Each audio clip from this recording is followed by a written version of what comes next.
at stake in my life.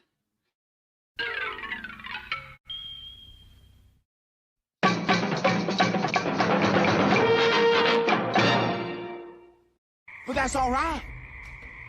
It's me and you. We got a special kind of friendship. I am not your friend. Sure you are. Fishing buddy? This episode is brought to you by Backdoor Beaver, the real beaver anal gland butter. Yes. Yummy. Fuck you, future husband. It's husbando. That's what you say. Martin is not here. I'm not sure if he's going to be able to make it, but we are moving ahead with the show. So greetings, everybody. Who's all here right now? We got Gambit and Snorty. So there we go. Anybody else? No? Nope, that's it. Okay. Then we'll go to the media and give you your video.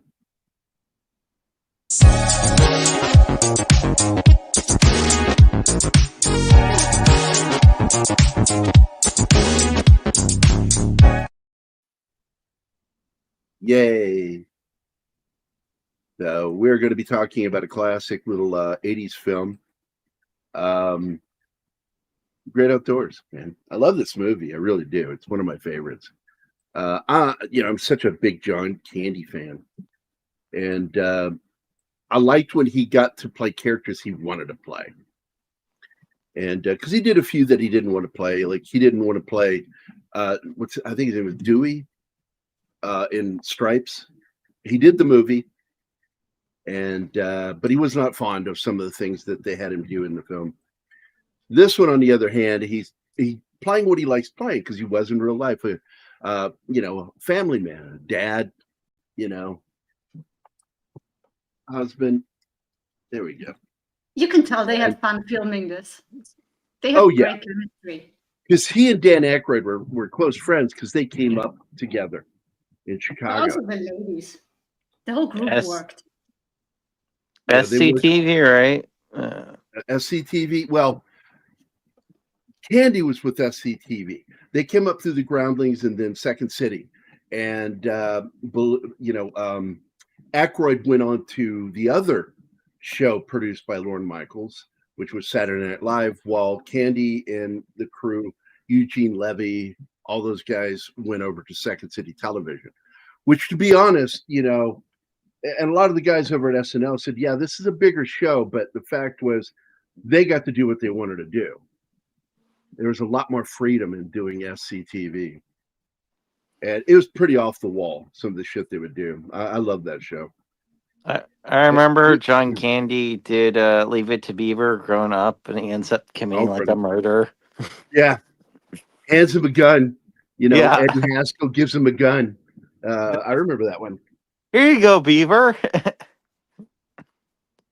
There are raccoons. I don't think, other than that, I don't think there's any other varmints in the film. You got that and, of course, the bear. The raccoons and the bear. And the raccoons have their own story that follows along with the family story. They have the best dialogue. Come on. Especially the last it's great dialogue. Why is Dory sitting in the middle of the lake? Haven't you heard? Yep, she's bald on both ends now. Both ends. This movie can be seen, hi Slasher Fred, as a comedic version of On Golden Pond because of how it also has a premise of vacation in a cabin. Yep. And family trying to get over shit. And Gambit is saying hi to you. Gert. Yep. Not just Gert. Mighty Gert. The mighty Gert. You did that, Gambit. Went straight to his head. You caused this. Hi, Penny. Though, when I was a little kid, the bear in this was genuinely terrifying. Oh, he's gigantic. He's so big. And that's Bart, by the way. Bart the bear. Yep. He only lived 23 years. He died of cancer. And they thought they beat it, and then it came back. It kept coming back, yeah. Yeah. It got into his, I think it was his left paw, and then it just spread, and he lost interest in eating and taking the medication, and he just died. They finally, well, he didn't just die. They finally saw that he was suffering, and they euthanized him.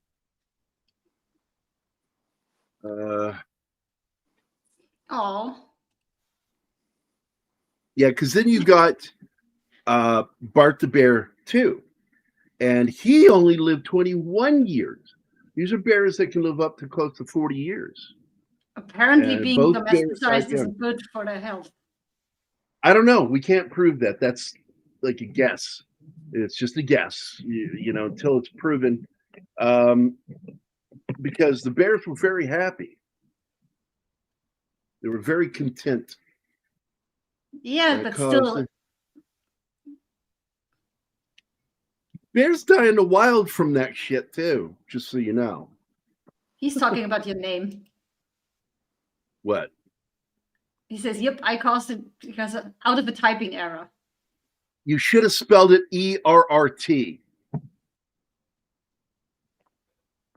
A typing ert. This is becoming unbearable. I'll leave those. Okay, I'll leave the chat to you.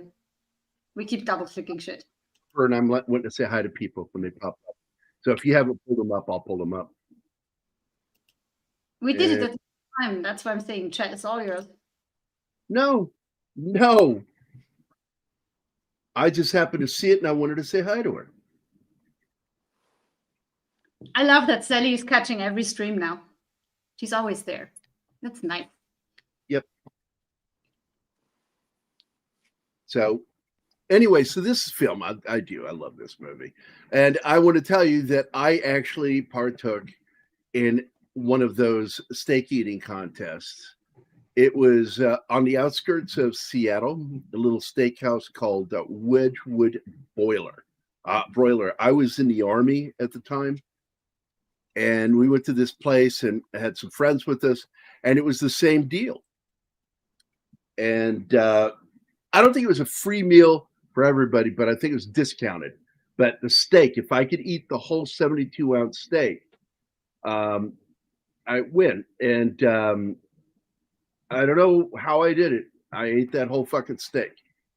And I hurt for 2 or 3 days afterward. My stomach, I couldn't eat anymore. I just drank fluids. And I'm like, I'm never doing that again. And competitive eating. I've done a lot of competitive stuff in my life, including competitive drinking. I will never do that again. That was fucking painful. I mean, don't people who do that shit their brains out after that? Oh, you do. You have like a lot of okay, you do that to yourself. Whole shit going on. But this is the place that I went to, share screen, Wedgwood Broiler. And it's still there. I can't believe this place is still there. And really good food. It's a 4-star restaurant in the Seattle area. Very popular. And oh my. And if Gary ever goes back, the owner will be there staring at him with anger. Yeah, because he gave me a look. Yeah, he did not like me. Because I'm a tall guy in the Army, like a big guy, broad shouldered.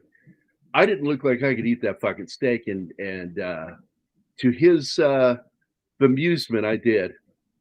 I don't know if they still do the competition because I don't see it listed here. Maybe they got smart. Too many guys coming in there that could eat. Yep. No, just you, Gary. As soon as you were done, it's like, that's it. We're done. What do you mean we're done? Fuck this shit. That's right. By the way, not only that, he also was his own voice on the John Candy cartoon. He played himself. He actually showed up, not letting some other guy voice him. He voiced himself.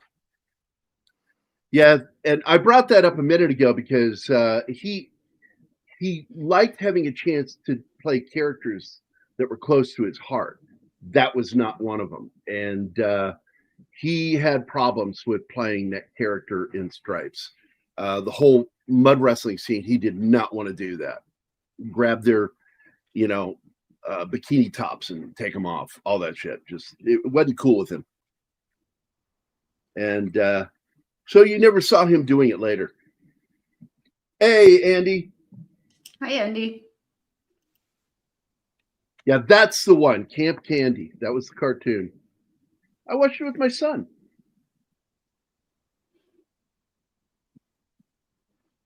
Yeah. Hey, look at this. Good for you. That's how I stopped. I found out they're vegetarians, and I'm not picky. I just don't want to eat that stuff. And I stopped at age 10 and never missed it.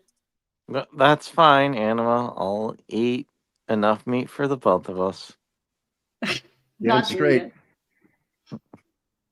Oh, you don't want that steak? Oh, I'll take that. Yep.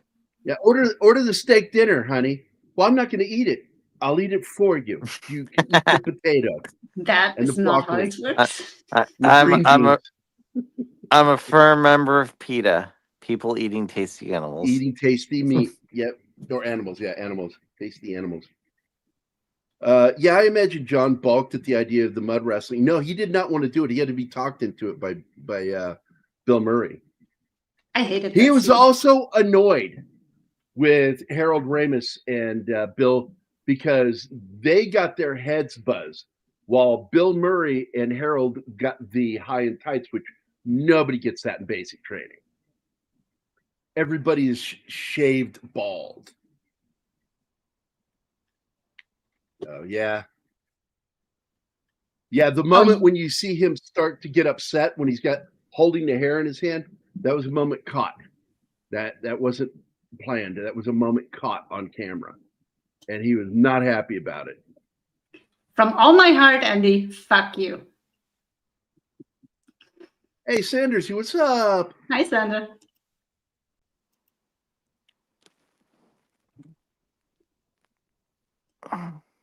Yeah, you know what they're fishing for, Gambit? Rainbow trout. Oh, God. They're only gay when Gary goes out into them. Yeah, but it's not really their fault. It's not like they're doing it voluntarily.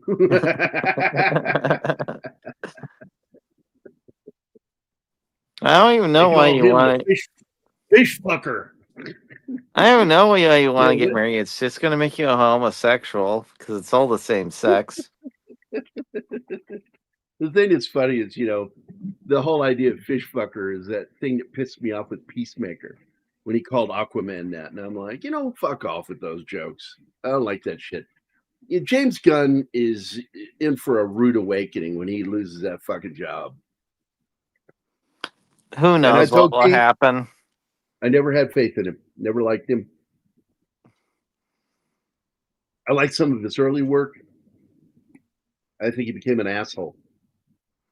Stripes had the line, "I'm too old for this crap," which had later become famous for Murtaugh in the movie Lethal Weapon. Again, and the ironic thing is Bill Murray was actually like almost 10 years older than his character. He was in his mid-30s when he played that part. He's supposed to be 26. Let's see, what is it? Rainbow trout. Brokeback Panda? What? Brokeback Panda. I don't know what that means. And Brokeback Mountain is a movie about two cowboys that fall in love with each other or some shit up in the middle of the fucking countryside. Stripes had the line, okay. Yeah. Yeah, you never heard of that movie, Brokeback Mountain? No. Heath Ledger and Jake Gyllenhaal. That's weird. Heath Ledger did it, and I haven't heard about it. Okay. Yeah. What his character is basically, hey man, what happened in the mountains stays in the mountains. Whereas Jake Gyllenhaal's in love with him. It's a fucking weird movie. No, the really weird part is you're in Hollywood. You couldn't find two gay actors for that movie. You had to get the two straight ones. It's called acting.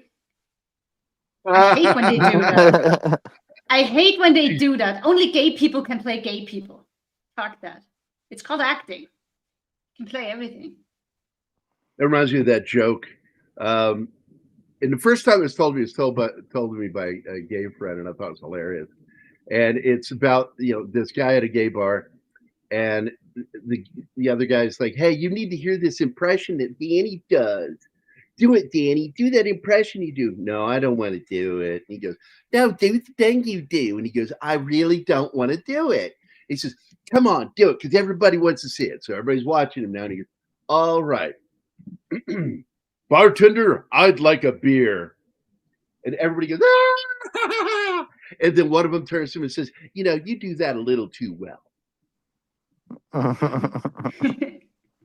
It's the ironic twisting of you do that a little too well, acting gay. And so Stripes had the line. Yeah, okay. You may well just are it, so we support you. Because pandas are so dumb, they don't know how to. Yeah, they are really. Oh my God, they've had so many problems getting them to mate. They're just so fucking dumb. They really are. It's like, how are they still alive? God. Apparently, because China. Some animals have difficulty procreating when they are captured. When they live in captivity, they lose their sex drive. I don't know if that's true or not. There's no proof of that. Because their populations dropped a lot in the wild. Which is part of the reason why they have some in captivity, to try to make sure the species lives. What they need to do is just simply make sure they got enough DNA material to recreate them if they go extinct because they're so fucking stupid. I just remember somebody working at a zoo telling this to the crowd, because somebody had asked, why haven't there been babies for so long? And he said, some animals just don't do well on that in captivity. They lose the drive. And it's stuck, kind of, because it's sad. I think people often talk out their ass about some of that information. They do it without any actual empirical evidence of that being the problem. They just say, "Well, I think, I feel." And it's like, well, that was way back when, so it might have been the status back then. I know that the problem with a lot of the captivity before, which has changed a lot, that they're putting in enclosures now rather than cages. I don't like animals in cages. No. Enclosures are nice. They're controlled environment that's more fun for the animals to live in, less making them feel like they're captive. What's the difference between a female athlete and a smart bull? I have no idea. No idea, Sander. Give us the answer, please. I'm regretting getting into this joke, because I'm terrified of what the answer is. Athlete and a smart bull. All right, let's hear it. Come on, Sander. He's like, slow down. I'm trying to type it into the there we go. I don't think the siblings are the problem, though. See, these two siblings. They're not siblings. They're the females. The women are sisters. So they don't have a problem. It's the guys. I know it is. I read up on it. It's the guys who are in a weird kind of rivalry, always competing. The girls are just happy to hang out together. I fucking loved that movie, Uncle Buck, because I so identified with him in one specific scene at the school. That fucking principal or whatever the fuck she was, that giant fucking mole on her face. That was great. Still looking. You haven't told us yet, Sander. Still waiting. I guess we just gotta start the movie and wait. It's almost that point. Yeah. Hi, Mike. Why are you in the chat and not on the show? I'm too good for you now. I got kind of shitty today over on Twitter that apparently Critical Drinker found out about that channel. Well, he found out because I tagged him twice that I found this channel, and I know nobody else had seen it before I had, because I was one of the first viewers of that channel and their first video, which clearly is using his voice, an AI version of his voice. And so I posted and tagged him, and I did it twice.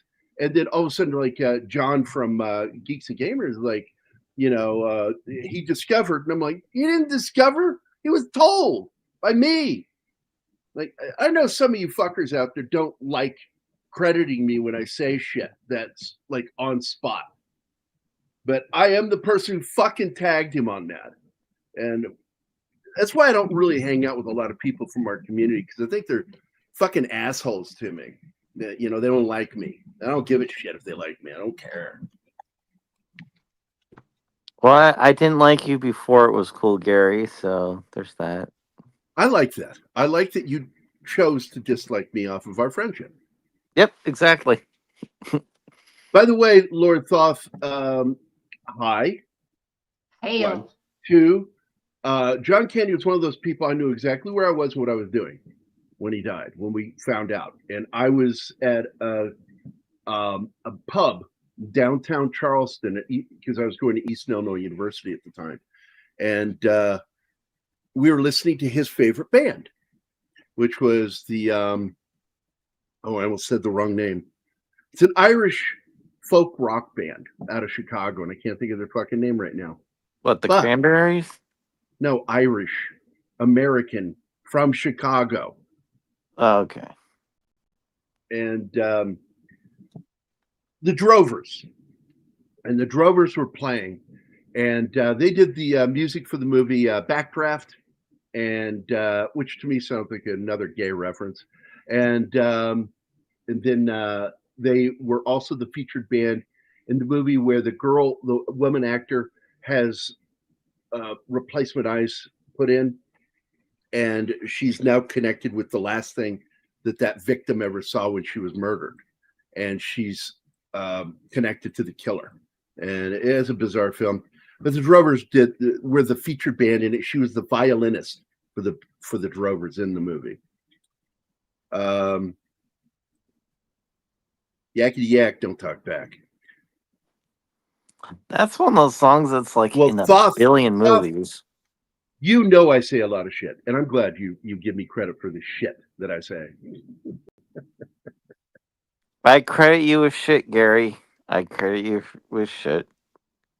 Not the Rovers, the Drovers. It's an Irish band out of Chicago, and Candy loved these guys. And so they were playing, and I was really fucking drunk. This was one of the few places that had Guinness on tap. And Tom, my roommate, and I went there and a lot.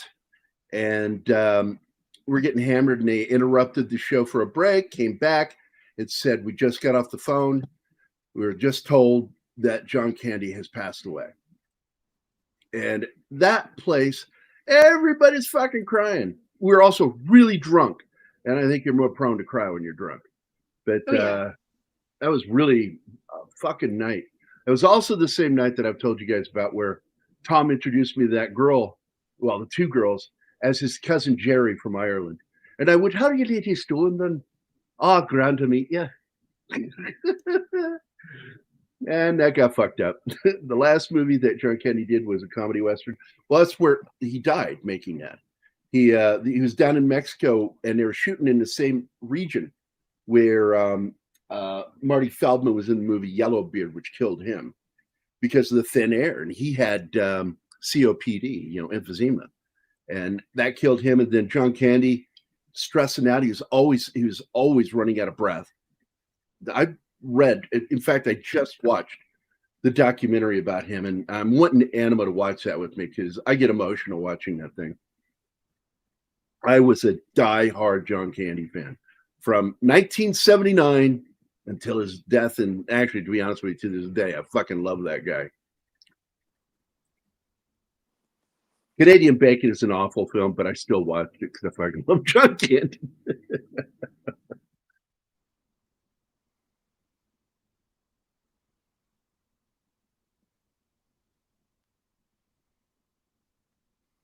Wait, who are you talking about?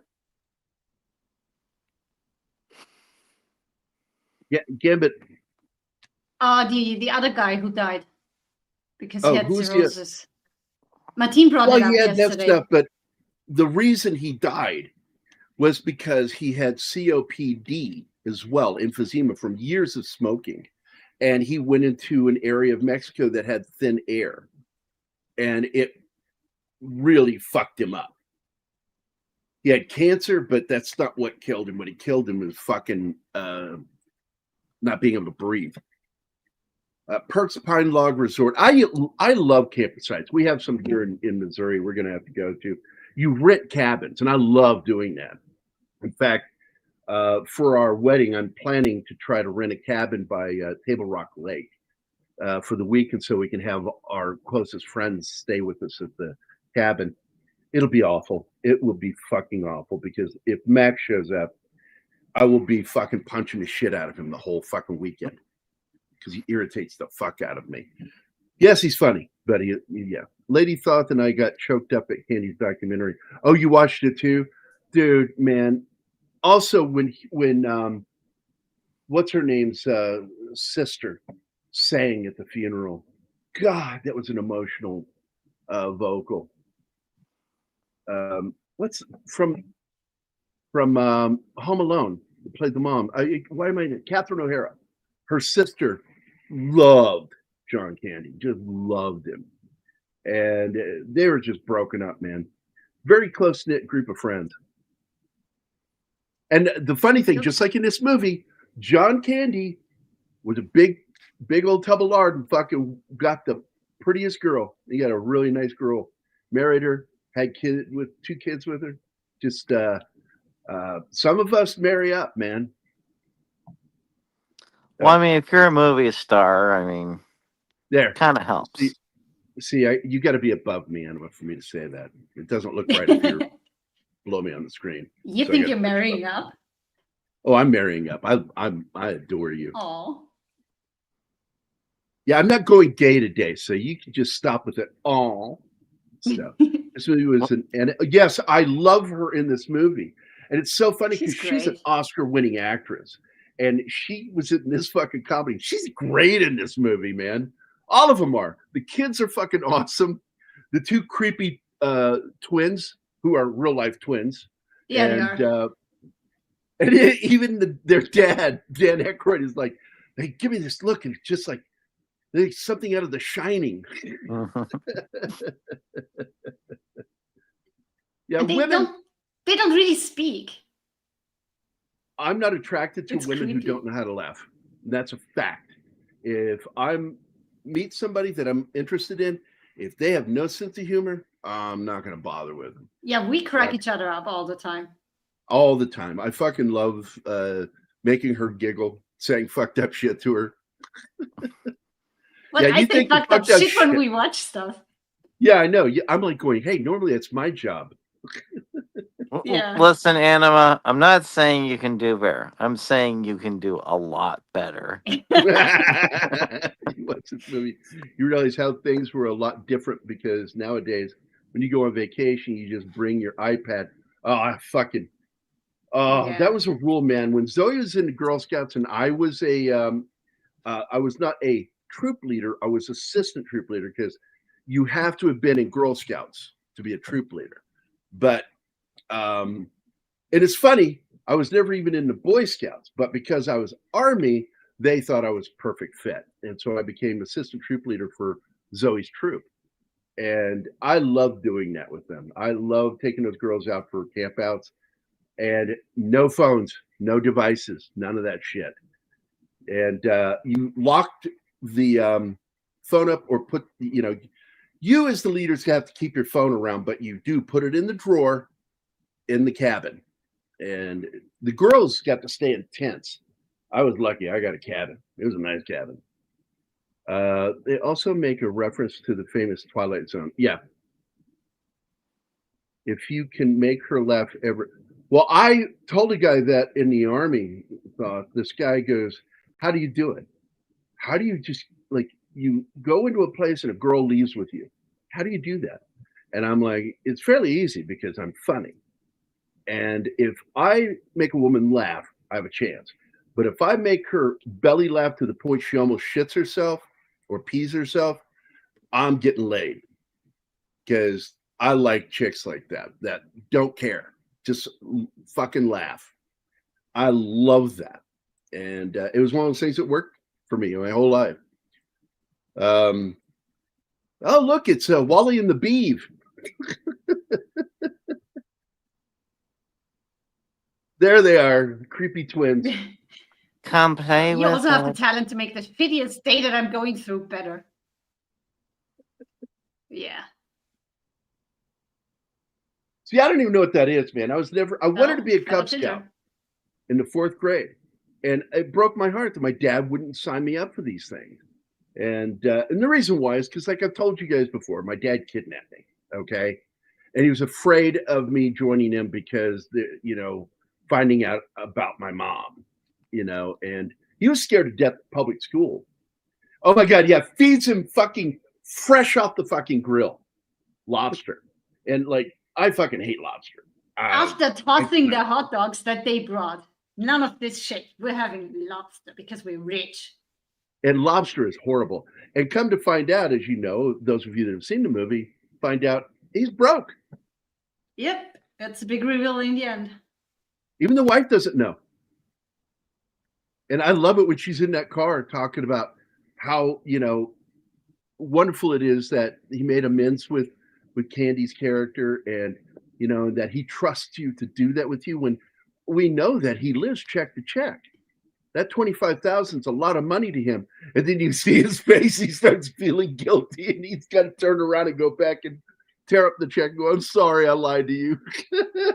I'm broke. She's just naive. I bet you she's a stay-at-home mom with these kids, decorating the house, never having to bother with bills or any of this shit. That's how he was able to hide that. Just keeping up the facade. Well, one of the things I've always said, Thoth, is that I had a lot of bullies that wanted to beat me up. And Jonathan Rakes was one of them. And Mike Morlock was another one. And Morlock, he would come up and he'd go, say my name. And the minute I heard him say my name, it was time for me to clinch because he was going to punch me in the gut. And he thought it was so crazy that I could take a hit like that. He's like, how do you do that? I grew up with older brothers, motherfucker. But I was terrified because I usually had my brothers there to protect me. Now I was all by myself. And so I was terrified of these guys until I got in middle school. And then I began standing up for myself because I wasn't totally tiny anymore. I was a waif as a kid. Seriously, I was like, I'm a giant now. But when I was a kid, I was tiny. And I was like the target for, child molesters and fucking bullies. And, I was that kid that they would want to target. And, but, you learn to kind of adapt to it. And what I found that worked for me, Thoth, was that I discovered that I was funny when I was in elementary school. I didn't know that before. And in elementary school, I would make bullies laugh and then I would run. And I learned you can't fucking run and chase somebody while you're fucking laughing. And that's how I got away from him most of the time. John Rakes, it took him almost 3 years before he finally got me. And he was going to kick my ass. And fuck, man. Now, remember this girl to this day. And Mona Fry. And Mona Fry was this tall, black, olive oil built girl. She was tall, lanky, knobby knees and elbows. And she had one of those crazy hair pulled tight with a fucking bun right here. And she was always nice to me. All the girls were nice to me, all the black girls. They fucking treated me like one of their own. And he had me, he goes, well, sorry, time for me to kick your ass.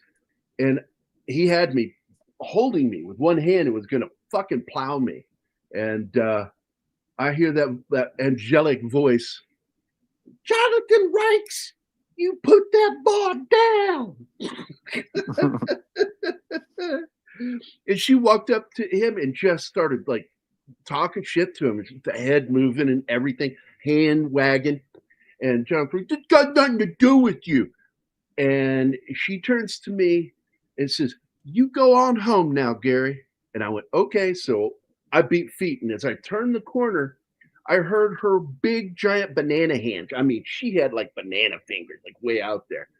That whole hand hit him so fucking hard. It sounded like somebody had taken a 20-ounce steak raw and slammed it down on a fucking hard counter, just wet and hard. And I turned back just once and I heard him yell, "Stop it!" And that's all I heard. I disappeared. And that girl, man, always been my hero. Now, Gary, imagine how disappointed you would have been if the molesters weren't interested in you. It's like, am I not hot enough for you? Well, that's okay. So, look, the guy who did molest me when I was a kid, I fucking cornered him when I was an adult. And I told him I used to sit outside across the canal from your house and I would scope you with my rifle. And I contemplated just pulling the trigger knowing nobody would ever know who fucking did it. And he's sitting there just terrified. He's shaking. He was just like, it was a crazy moment. But I had a kid and I said, "You see that boy? If I ever see you near him, I will fucking go back to your house because I know you still live there and I will kill you while you're on the toilet." And I felt good about that. But the other one was Chris Lindsay, who's still a friend of mine. We were altar boys at St. Mary's Catholic Church.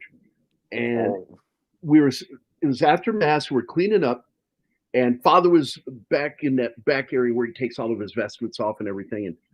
And we're up there, and Chris goes, "Man, have you been watching CNN?" I said, "No." He said, "Well, you know what CNN is, right?" I said, "I don't have it, but yeah, I know what CNN is. It's the first 24-hour news channel, And so he says, "Yeah, their big story, and this is really the story that launched CNN, was the Catholic abuse case, the first one." And he says, "Yeah, this guy's like been abusing him, and they have people coming on there saying that this is like just the beginning, the tip of the iceberg. There's going to be all these kids coming out that are now adults, finally being able to get some justice for having been sexually abused by these priests." And I went, "Wow." And then I got quiet and I'm wiping off the brass. And then I looked at Chris and I went, "So what, are we ugly?" And he fucking blew snot. He laughed so fucking hard. Yeah. And little did I know that Father Weems was right behind us. And he goes, "What are you boys laughing at?" And I'm like, shit.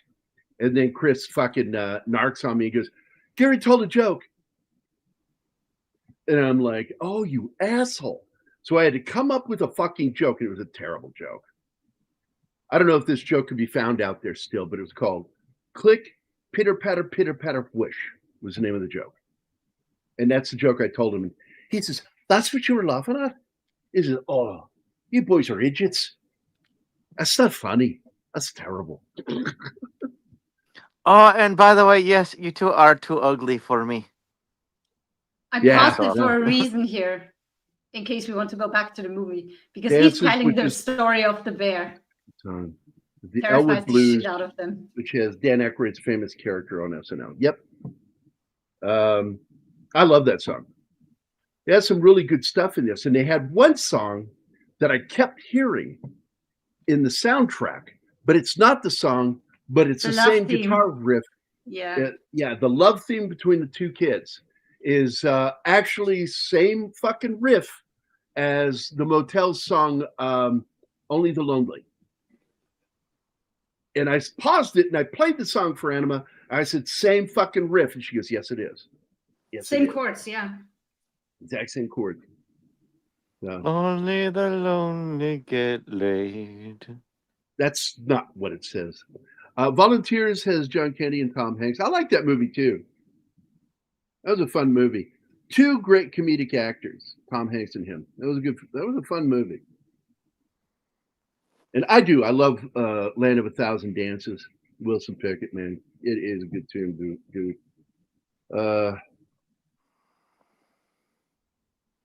So weird that, Tom Hanks started as a comedy guy and just became generic happy guy. I remember somebody told me, "Laughter is the best medicine," which is a quote from I think Reader's Digest, and I said, I love the sentiment, but people that are dying will still die while laughing. Just it's really not a medicine, but it does help the soul. Yeah, those girls are so fucking creepy. Come sleep with us, Danny. Wait, that came out wrong. And then you cut to the next morning and everybody's waking up, except him. He's already outside cleaning up the raccoon shit. And these girls are still lying in bed like that. Eyes open, staring. Never moved. Never moved, never slept.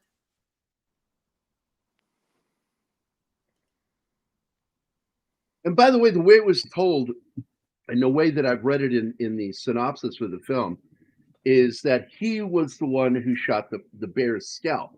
But in the film, they switch it up and he says, actually, that was my dad's story. And he handed it down to me to tell. And I'm like, oh, because that's not what the synopsis says. Yeah, it's also not what we see, because that bear knows him and is angry. It knows him and he's angry at him and he's bouncing on him. Oh, yeah. Which is my favorite moment. Fucking bouncing on him. I'm like, I don't know who's under that door, but that shit's funny. God, those girls are creepy. Are we going to watch this one? What one? I pulled it up.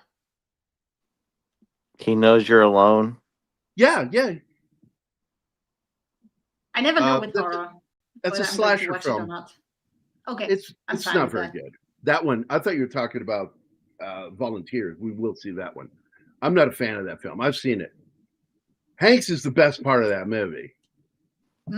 A really terrible one that's hilariously bad with Tom Hanks is Mazes and Monsters. Oh my God, that movie.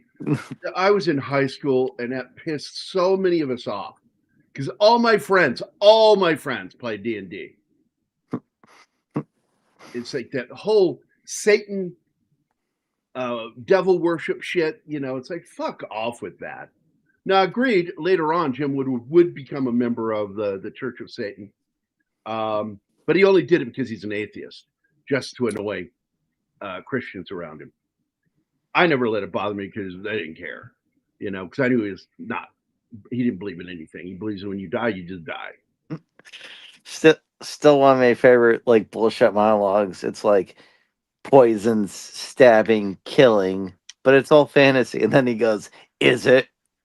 I'm like going, yes, it's a game of imagination, you asshole. And it's supposedly based on a true story. I can't remember.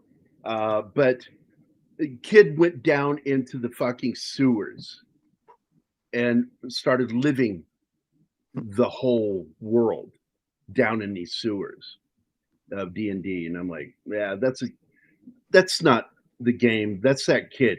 He's fucking mentally ill. That's not the game's fault. He's nuts. I always heard steam tunnels. I don't even know the kid's name, but let me go. Because what was that movie called? Mazes and Monsters. Mazes and Monsters, based. Lord Thoth hated it. Oh yeah, it's a really bad movie, and including the ending when Tom Hanks talks about he's going to jump off the World Trade Center, but he's going to live because he cast the fly spell.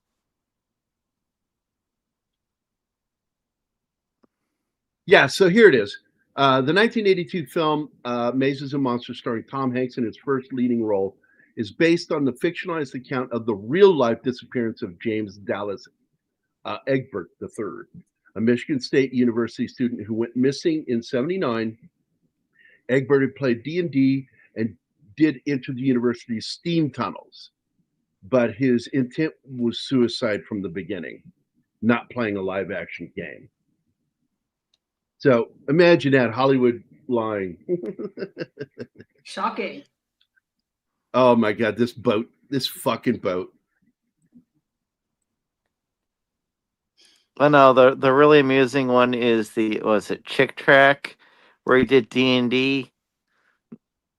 That shit's hilarious. They even did an adaptation of it. just playing it straight because of how ridiculous the thing was. It's a great comedy. I saw the movie Maniac with the Italian actor. I forgot his name. He's in Rocky. I know Tom Savini gets killed with like a shotgun in it. I do remember that. Yeah, and it's a gruesome film. Really well done. Don't like the film, but it was a well done horror film, gore film. Really, it was gornography, and the remake was awful with Tobey Maguire, whatever the fuck his name is.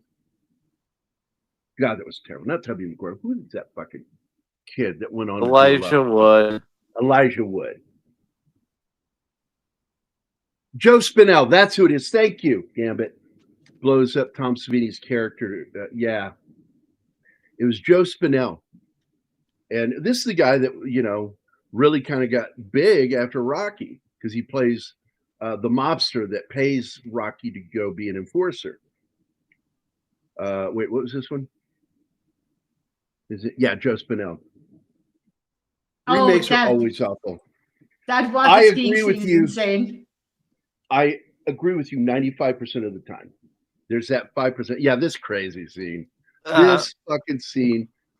And he just drilled it into his son. If you're in trouble, you let go. What is he not doing? Let go. Letting go.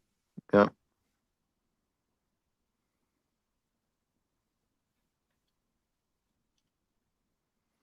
But no, yeah, The Thing, the Battlestar Galactica TV show remake.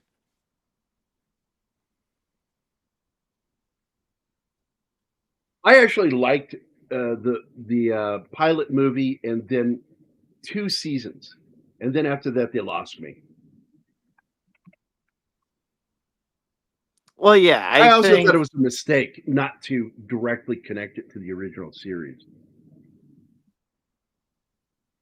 Was it season 1 of Westworld? Yeah, because it had so much potential. I thought it could be good. And then they went the Blade Runner route in a weird way. And I was like, no, I'm done. The whole feminist thing, good God, that girl thought her shit didn't stink. I cannot stand her. Yeah, got caught.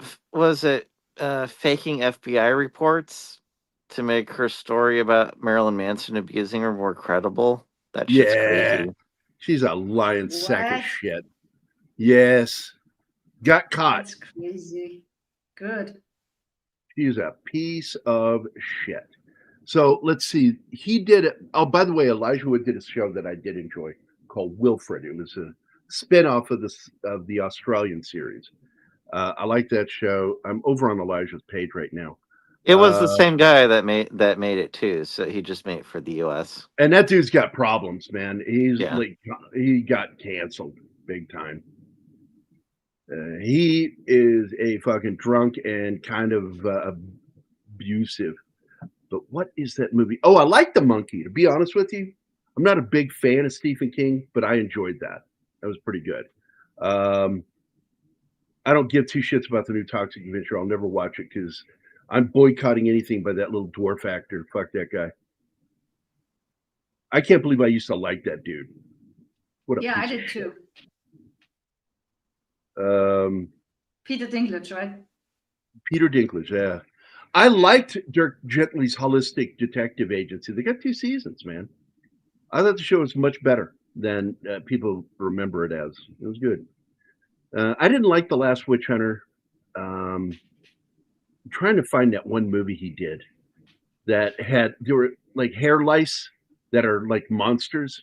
They're like deadly. What? Yeah. Elijah Wood made this weird fucking movie where he's a teacher at this school. Cooties. Fuck, that movie was fun. And then he did a movie in the early 2000s, bizarre. Late 90s that was kind of a remake of The Thing, but in a high school. And that was really good too. The Faculty. Yeah. I like that movie. That's good. And those are the only 2 that I really liked. And then he did the remake of the Joe Spinell movie. And it was terrible. He was in Sin City. He was the evil Oh kid. yeah, he's the creepy evil. Yeah. That fucking dude. Speaking of Peter Dinklage, he complained about remake of. Yeah, don't even get me started on that, dude. Just yeah. I wish they would let me delete that comment from you again, but I'm sorry, because that's what set me off on him. Fucking Dinklage, that cocksucker, cost all those dwarf actors jobs. Yeah. And the movie was. I mean, it didn't help the movie. Well, yeah, because I got to be honest, I probably would have liked it a little bit if they had stuck with dwarves, but instead they had normal size actors in there and then replaced them with CG characters that look really fucking weird. They didn't even try to make them look like the characters from the original cartoon. It was stupid. And that cunt, I fucking hate her. Elijah Wood was in Back to the Future Part 2, where he and some other kid in the 80s are trying to play a video game. Yeah, it's like a bit part. Yeah, I remember that. And well, his best thing is, of course, Lord of the Rings. Yeah. Look, he's good in that movie. Yeah. Everybody was good in that movie. And you know what? I didn't mind that Sean Bean died because he died heroically. That was the beginning of the cycle of his. No, it's not. No, it's not. The first was a little movie called Patriot Games. Well, yes. That's when it started, though, to become like a signature of cinema. Oh, yeah, signature of the movie to kill Sean Bean in the movie. This is the old guy who died on the way to his birthday party. No, I'm just teasing, Gambit. Don't worry about it. But I'm not going to read the whole comment because it will set me off. It'll trigger me, man. I'll be totally triggered. Elijah Wood was also in the movie The Adventures of Huck Finn. I remember that. Who was? Because he was Tom Sawyer, right? Who played Jonathan Taylor Thomas was the other Huck one Finn. with them. Huck Finn, yeah. Yeah, that wasn't a bad movie. I liked it. Yeah, back when Disney actually knew how to make movies. Well, my preferred version is the one with Jodie Foster when she was a kid. I like that version. Cool. And I think it was Jodie Whittaker that played, Jodie Foster and Jodie Whittaker. Two Jodies, one a boy, one a girl. What are the odds of that? Weird, huh? Oh, this is fucking funny. Because if you've ever played pool in a cramped fucking bar, God damn it, I have poked people trying to play it because they weren't paying attention to what I was doing. I was already set up for the shot. Do not feed the bears. Yeah, this is the one point where his character should know better. Yeah. It's like everything he does here, he's trying to impress his kids. That's really what's going on here because he's being competitive with his brother-in-law. And so he wants to show them a good time, show them the bears, and these girls are fucking passed out. And then the bears they're sleeping. The boys are not even the son is not even interested. He's like, come on, we've seen them, we can go home. But he's an idiot. Well, yes, most comedies the leads tend to be.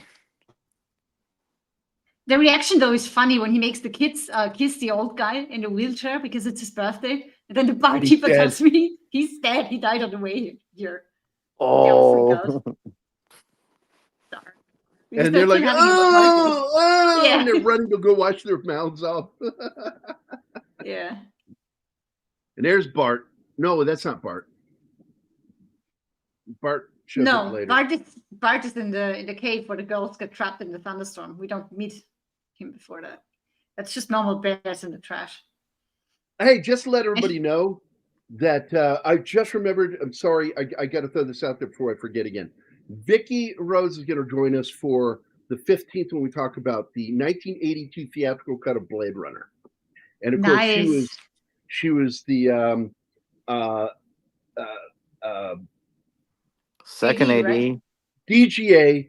I was trying to remember Directors Guild of America, DGA trainee for second AD, and she's got a lot of funny stories, and so we're going to be talking about the film. It's fun. I love that lady. She is so awesome. Yeah, Don't miss that show, guys. and for Vicky, before she goes, you should probably do Streets of Fire sometime. It has a sledgehammer fight with William Dafoe. I swear to God, you are so gay for that movie. I've actually never watched it. I know you haven't watched it. That's why I'm like going, you probably should. She worked on it. No, I will. I actually have the thumbnail made for it. It's just I got to get around to it. And it's a film I've never seen. So when Anima and I watch it, it'll be the first time I've ever watched the film. I know the song, man. I fucking love that song. There's several songs for it. No, it's the one song that's great. The one that lives on forever. I Can Dream About You. Fuck, man. Well, there's two of them from it. Yeah, I Can Dream About It. But you know what the other major song is from that? Because it went into that vampire musical as well. That doesn't sound good. No, Tonight Is What It Means to Be Young. Yeah, I don't even remember that song. Like Anima, you know what I'm talking about, right? That's the one that's closing for Dance of the Vampires. Yeah. God, yeah. It's been so long since I've seen that. Yeah, that's like arguably the biggest song from it, but like the whole soundtrack's really good. You know the original is German, right?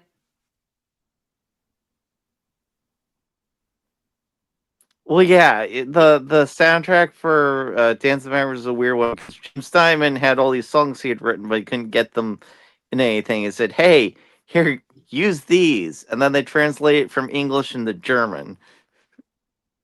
Yeah. Yeah, if I remember correctly, this musical was made here in Vienna. So, Streets of Fire, I remember the film, and look, part of my problem with the film was not a big fan of Michael Perry, or Perret, however you want to pronounce it. Not a fan. And, no, the real performance I love most in it is Willem Dafoe. Not just William Dafoe, Amy Madigan. You know, the witch in Weapons? Same actress. Yeah. She's great. Like, she's great in Streets of Fire as well. Dan Hartman, that's right. I Can Dream About You. And what's great about that is they have a black musical group in the movie singing the song. Because Dan Hartman sounds like that. He has that voice. Yeah, they do have a really cool acapella on a bus, though. Countdown to Love.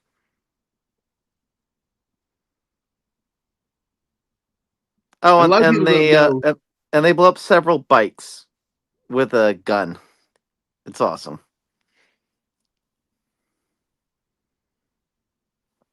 So, Dan Hartman died young, and as I recall, was it AIDS killed him? I don't know off the top of my head. Well, maybe look somewhere else. What are you talking about? I hate you, Gary. He says, I can't remember off the top of my head. And I said, well, maybe you should look somewhere else. Hartman was never married, had no children. He died in 1994 at Westport, Connecticut, home from a brain tumor. That was it. At the age of 43. He was a closeted gay man. He was diagnosed with HIV in the late 80s. He kept his HIV status secret and did not seek treatment. Even after friend and intermittent collaborator Holly Johnson, formerly of the band Frankie Goes to Hollywood, announced his own HIV status in 93. In May of 94, Dan Hartman, a celebration of his life in music, memorial concert was performed in New York's Sound Factory. And attending were Nona Hendrix, Lolita Holloway, and producer Frankie Knuckles. So, yeah, and that was it. Bye, Snort. Good one. We should play him out. And yes, it's always complications related to AIDS. AIDS is what weakens the body, and then you break out in Kaposi sarcoma and usually die of pneumonia, something like that. Yep. It's a very specific kind of pneumonia, too. It's pneumocystis pneumonia. So, let me find the video. It's a video. Yeah, I played it early. Where the fuck is it? There it is.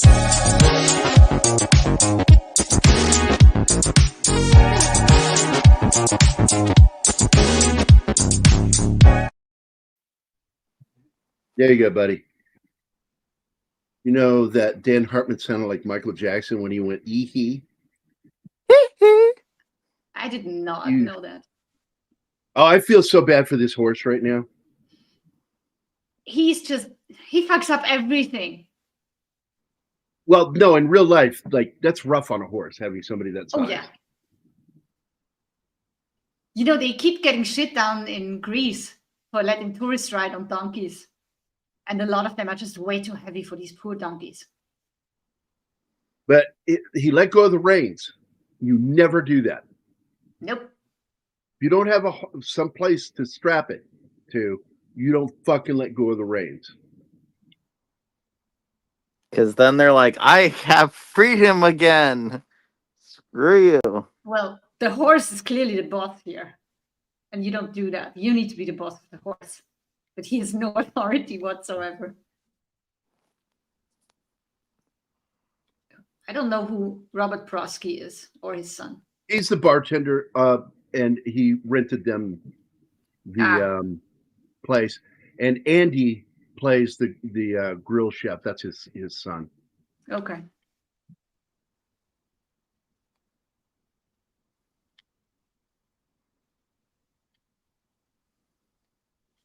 Talking about characters, what did you guys think about the old guy who keeps getting hit by lightning? Oh my god, that's so fucking and then funny. It happens again during the thunderstorm where the girls get lost. You see him meander through the forest and then he gets hit again. That's 67 fucking times. He's so fucked up. He can't even talk anymore. Oh, there's a real life video you can watch where there's a bunch of guys who decide it was a good idea to be right under a tree during a thunderstorm. And you just see the tree get hit and then they all fall over. Oh, God. And by the way, Gambit, that's another thing that Fauci needs to go to prison for, what he did with AZT. He deserves to be in prison for that shit. Yeah, that's one of the greatest bungles in the entire history of medicine. It was all his doing. Horses have to be controlled, right? Otherwise, well, they'll meander, they'll fucking wander off. Like, hey, that looks neat over there. I'm gonna go over there. You stay here. I'll be back if I remember. They won't. Horses are dumb. Candy looks erudite. I like them, but they're not very intelligent. Another movie that's in the same ballpark as this is another one I like is Summer Rental. There's the guy with the skunk hair. Yeah. The lightning guy. Raining. Why is he out in that thunderstorm with his history?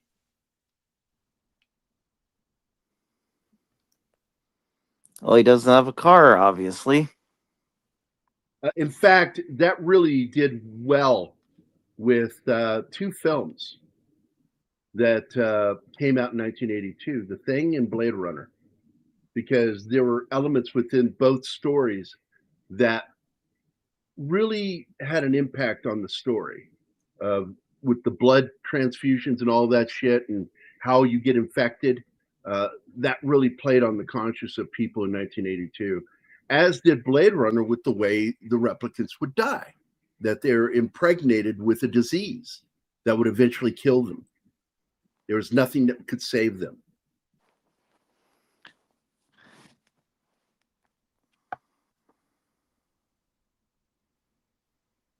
Man, there's so many terrible things that came about in the 20th century for humanity, like nuclear bombs, AIDS. It's like, yep, existential dread about death.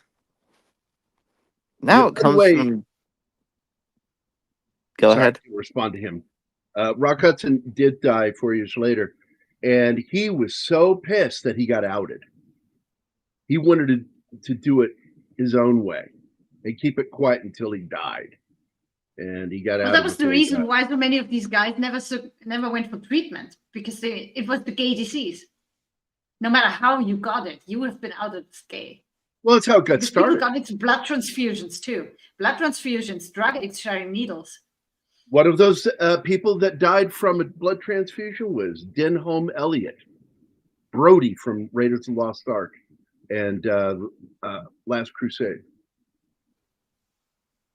He had surgery and he got tainted blood and got HIV, and then died very long after because the treatments were just fucked up. And again, Fauci. Robert Reed also died of AIDS, and so did Fred Mercury. Yep. And for those of you who don't know who Robert Reed is, he was the dad on the Brady Bunch. I still don't know who he is, but that's because I know nothing. But that was meant as, I think, more of a father-son kiss, not anything weird.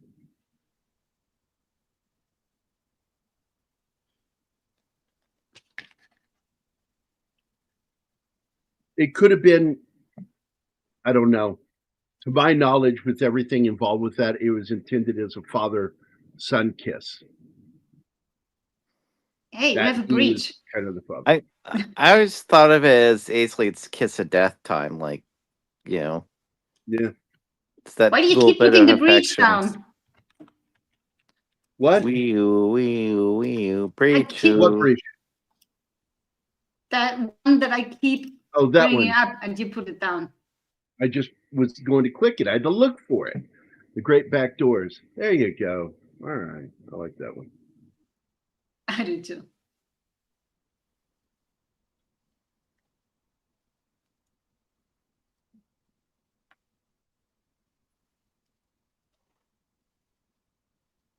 Let's go in. Wait a minute. Now look, I know you really want this guy, but this is a Chicago police matter. You go in the front and work your way to the rear. I'm going to cover the back, and don't try to be a hero. You dig?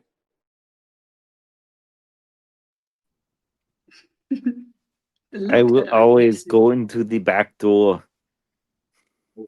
By the way, this is also an echo of another film by Lawrence Kasdan.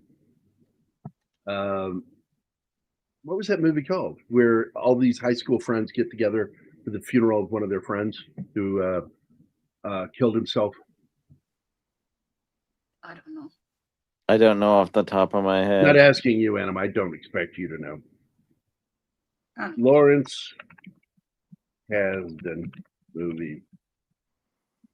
I mean, there's a couple plots that have something similar to that. I swear to God, I fucking hate Brave. Has the single worst search engine. Yeah, that search engine is dumb. The browser, Brave. Oh, okay. I was thinking the Pixar film, because that has the mother turned into a bear. The Big Chill is the movie. And they have a bat in the movie, loose in the house. And Kevin Kline goes running through the house with a tennis racket, and the other one makes the joke about being Batman. Funny moment. Do you want to address this, Gary? What? That's up there. Anima must be blonde.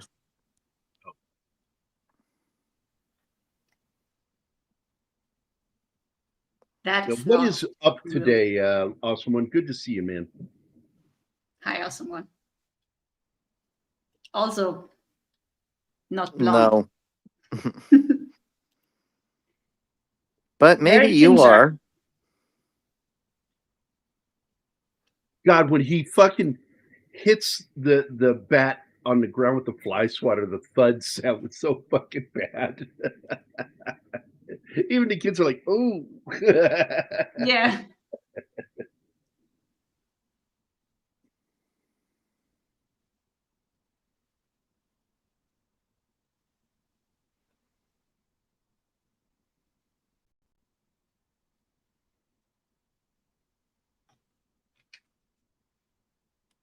Hey, Jonathan, what's up? We haven't gotten to that scene yet, but we will, Jonathan.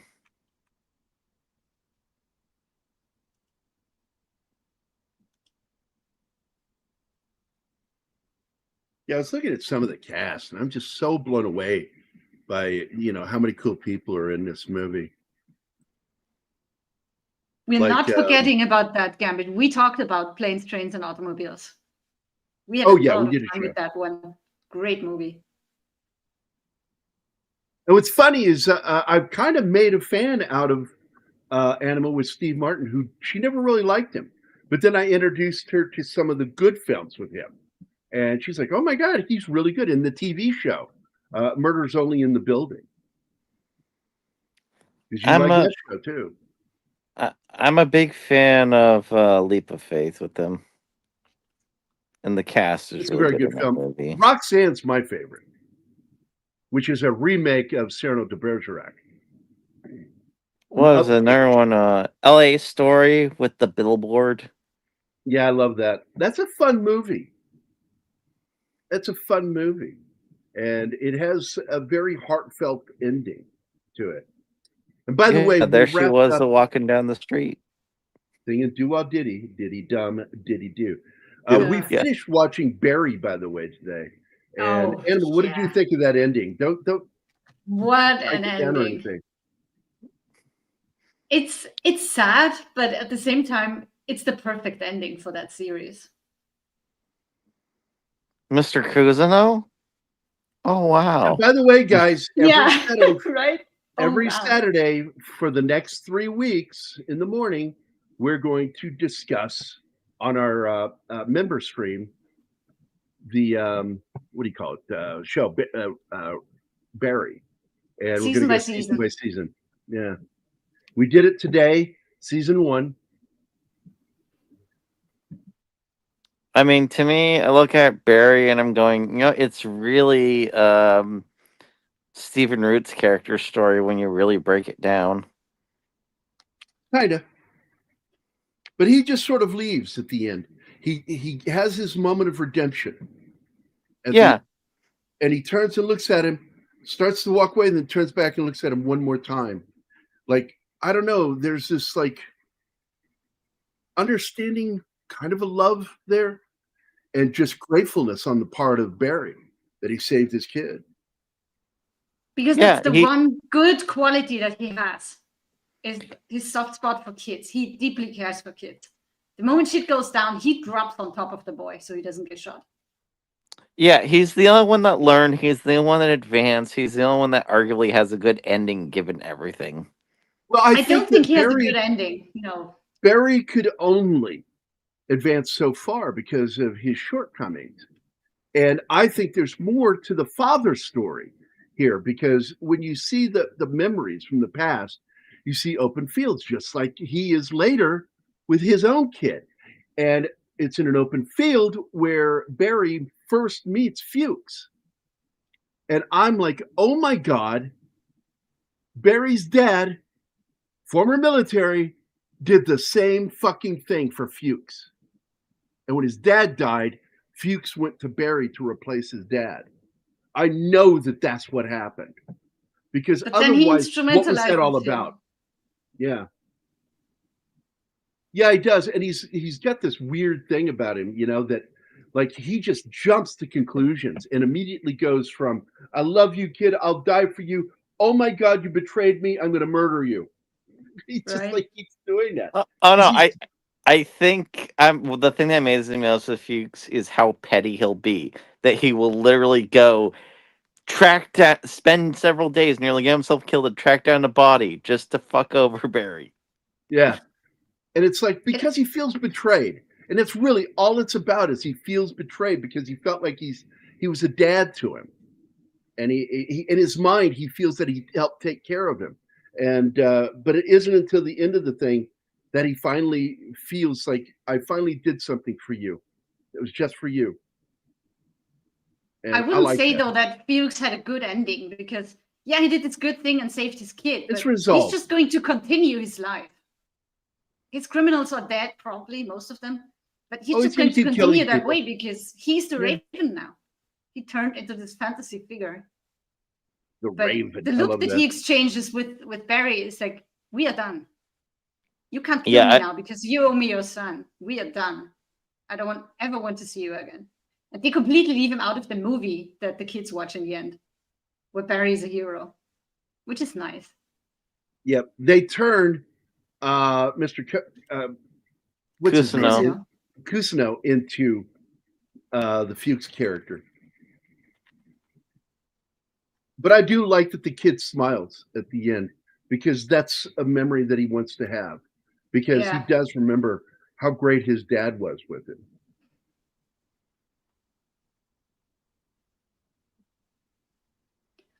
We need to do something. First of all, we have a meth raid. Hi, meth. And then Sander is singing Baka Laka Daka Street. The way you said it is so weird. No, but sound like you're singing that song. I also love that Mr. Cousineau. No, he says singing Baka Laka Daka Street. I just read his comment. Yeah.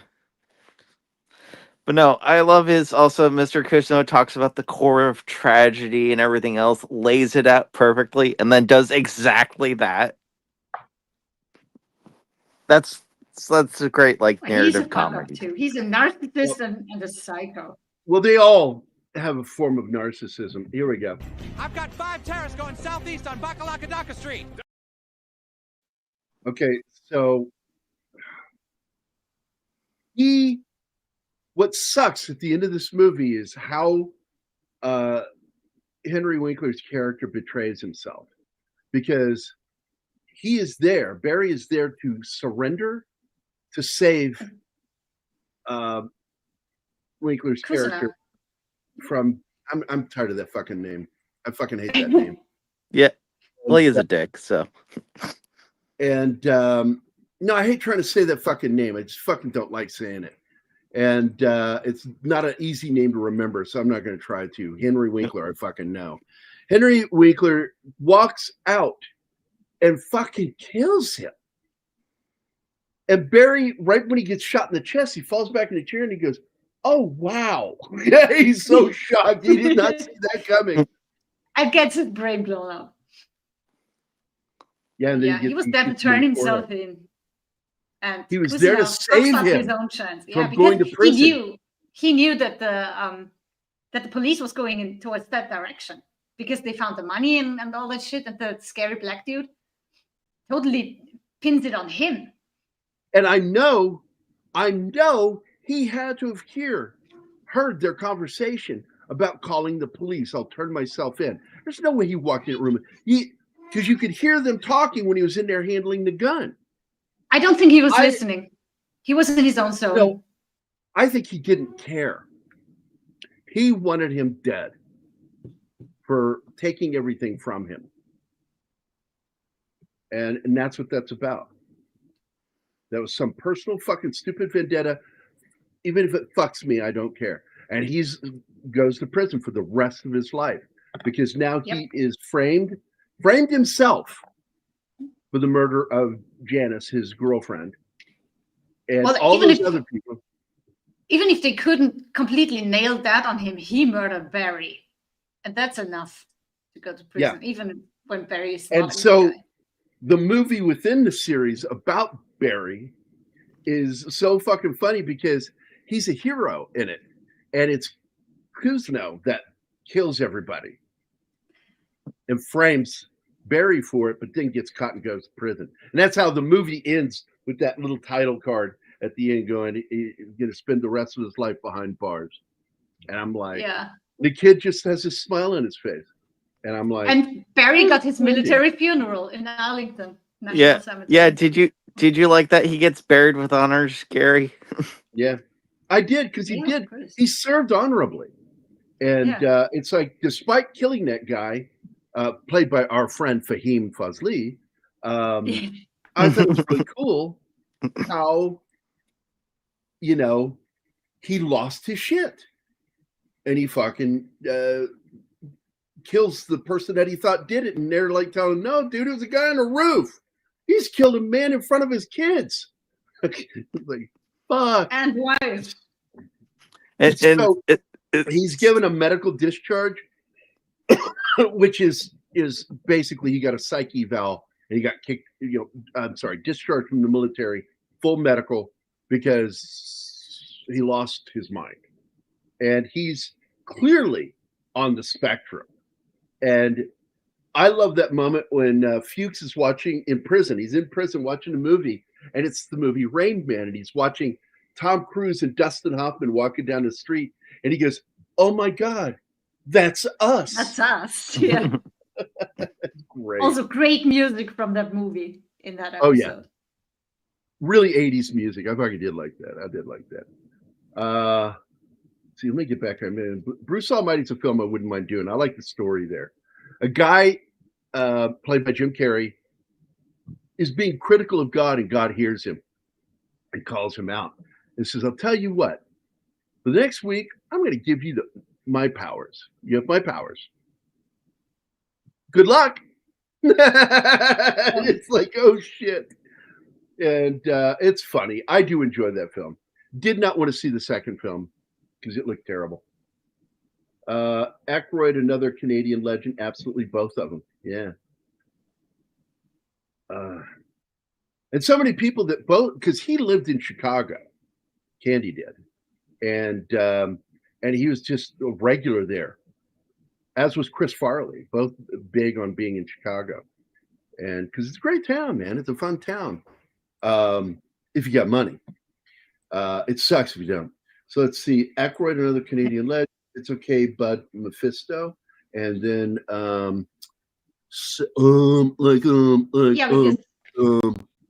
six in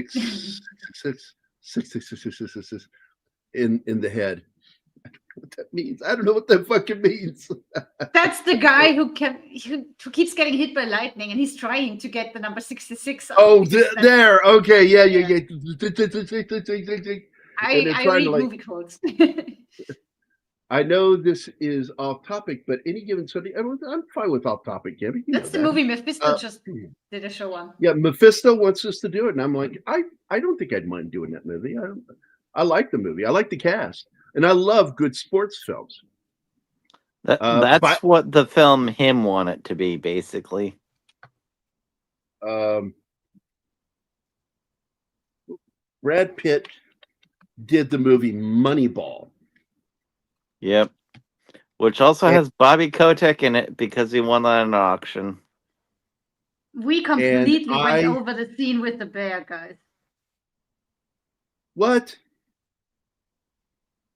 Yeah. He just talked him into the investment, and now they're leaving. Or is it coming up after that? Because he does go back to the cabin. Is the storm after that? I don't know. We go so off topic. Yeah, it's okay. It's ADD theater. Yeah. I told people that it's not that I don't like Moneyball. It's that Moneyball is about agent work. It's not really about baseball. Baseball just happens to be how these agents work. The guys who go out there and find baseball players. Whereas another film about that is a much better film with Clint Eastwood, which I forget the name of that film. And that film I like because that's a movie about baseball. And it's almost like another movie I didn't like that much was Love of the Game with Costner. Normally I love his sports movies. That one I did not like because there's no irony there. So the guy goes out to pitch a perfect game, and what does he do? Oh yeah, that's what he does. Oh wow, there's no irony in this at all. And I don't like films without irony. Ironic. It's because RKO Radio Pictures distributed Walt Disney's cartoon in 37 and the 40s. Not that I hate Any Given Sunday, though. I was behind in the stream. I like you liking me liking you. That's a good one. I like that one. Sounds like The Omen 666. Yeah, could you imagine that if he found out that it was actually just the number 6? It's just Satan had a stutter. 6. Son of a bitch. Yeah, get a bit of a stammer there, devil. It's just a mark. The mark. Did you people not get it? If there was 3 of them, it would be marks. That's right.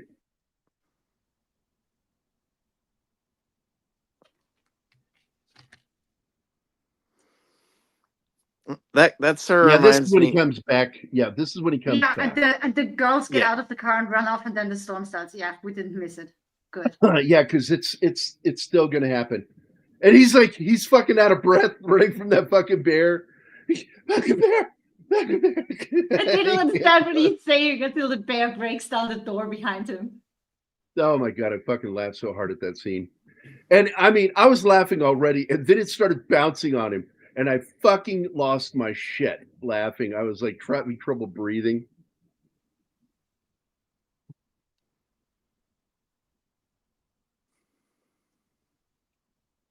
Well, if you didn't know this, Gambit, he actually did have a stutter, and he was able to bring it back for that role, which I thought was great.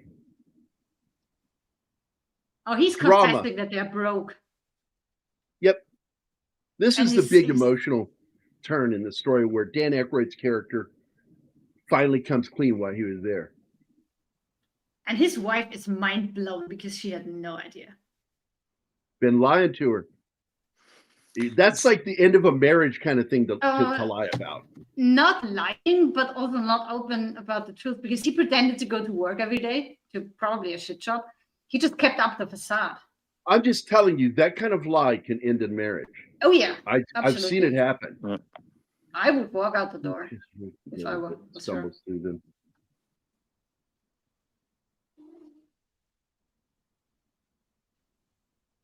Yeah, he got his bachelor's in theater, and being in theater is what helped him overcome his stutter. And then he joined the army, and stutter never came back.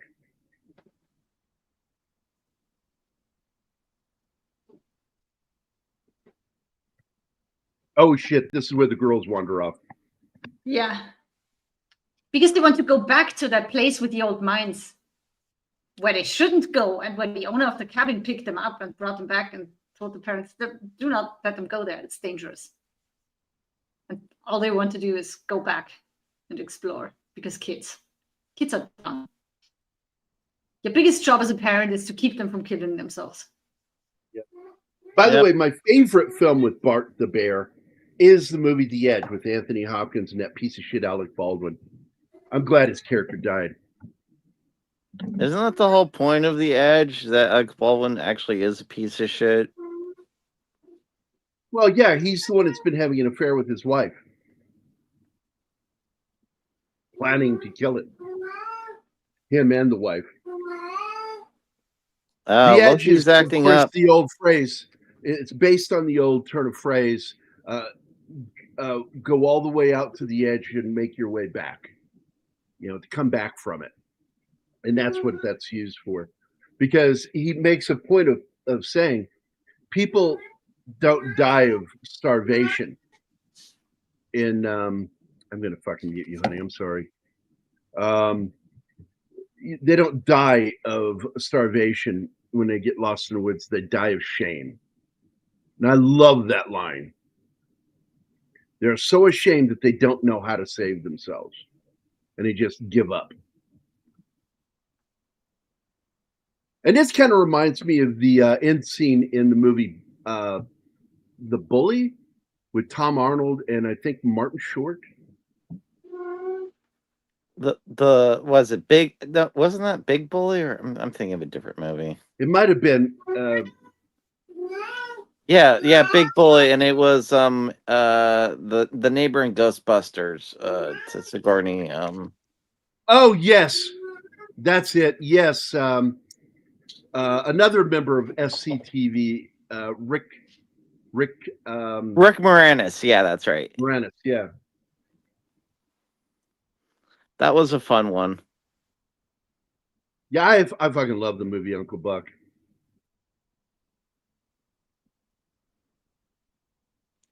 That was what, the first Macaulay Culkin movie, or because that was like right before Home Alone.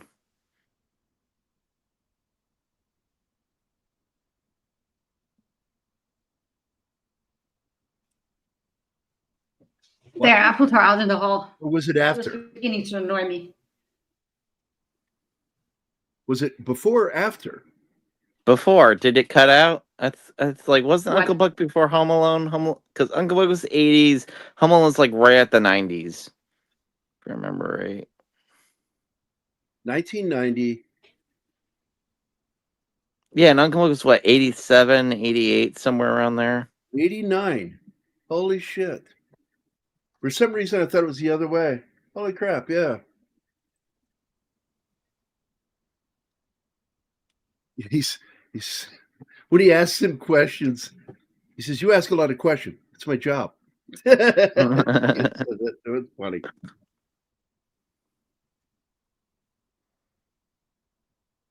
I like that he finally manned up because his brother-in-law was like, "These are your kids. Fuck your claustrophobia. You go down there. Be a dad."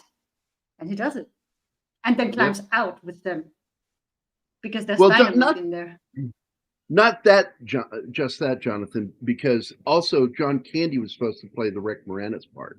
And he recommended Moranis because he wanted to do some weird fucking French accent or some shit. And like, they're like, no. He goes, well, I'm not interested in doing this.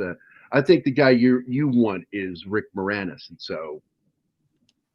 And Harold Ramis already knew Rick Moranis from SCTV. So it was an easy sell. Yeah, no, the really funny one was Winston was supposed to be Eddie Murphy, but Eddie Murphy wasn't interested in being in the movie.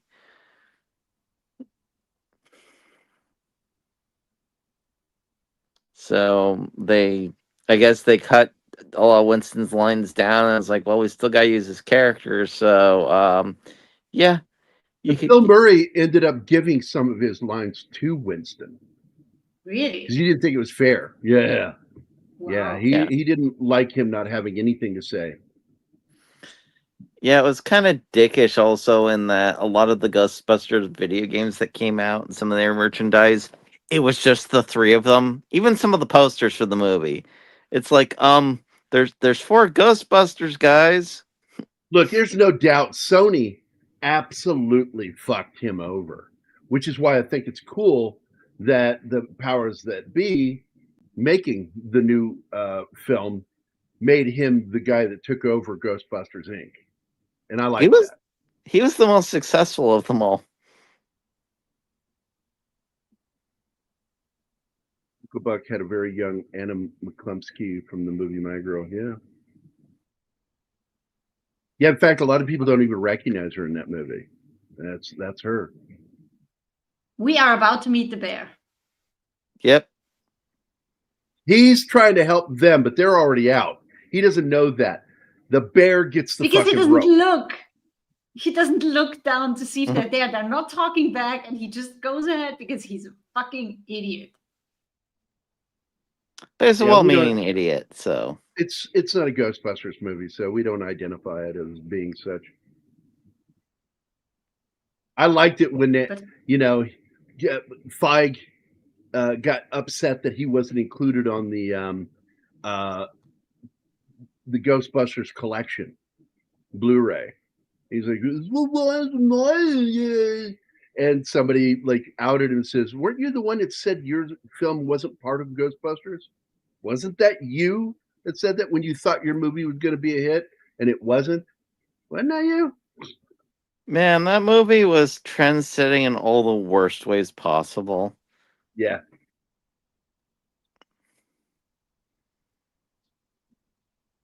I mean, never mind some jokes that make no sense, like, oh, you better find your virginity in Lost and Found. It's like, wait, then it means he lost it. Like, you don't even know your own fucking jokes, people. Yeah. So Ghostbusters Afterlife was okay. Too many member berries for me, but I did enjoy it. I did not like the Frozen World or whatever the fuck they called that. I had problems with it from the beginning. First of all, they brought in this other kid that threw all this weird shit in there, and I didn't like it. And so I just wasn't a fan of that last film. Well, so Afterlife, it was really weird that they had what's his name is Ivo Shandor, and he's like not in the movie at all. They just bring him back to life to kill him then and there. Yep. That movie, I like that movie. Be Kind, Rewind. It was Yeah, pretty that good. was a fun one. Depressing Animation ending, but doing huge in America at the time. I missed something here. What's going on? There was a cartoon show of the same name in '87. Are you talking about Ghostbusters? well, yeah, because Ghostbusters basically it was it was like a live action show in the was it like in the 70s or something like that. They kept the Hold on. copyrights. Ghostbusters was the name of the show, and it was 2 words, and it was about 3 characters: Spencer, Tracy, and Kong, played by Larry Storch, Forrest Tucker, and I forgot his name that played the ape in it, a gorilla. And the funny thing is, the gorilla's name isn't Kong, that's Tracy, and it's a show about these guys that go to the same castle every week to oust another ghost. Damn. So it I was a tried fun to catch show. the bear bouncing on the door, but it's not really in the slideshow. That sucks. It's my favorite moment. Yeah, it's so funny. And the way they took a human cry and mixed it with a bear is so fucking funny. That cry when he runs off. When he runs off, shot yes. He plays a sheep. And Bart is such a gorgeous fucking bear. He's not a Grizz. He's actually a Kodiak. They're bigger. Yeah, as a kid seeing this, female grizzly bear.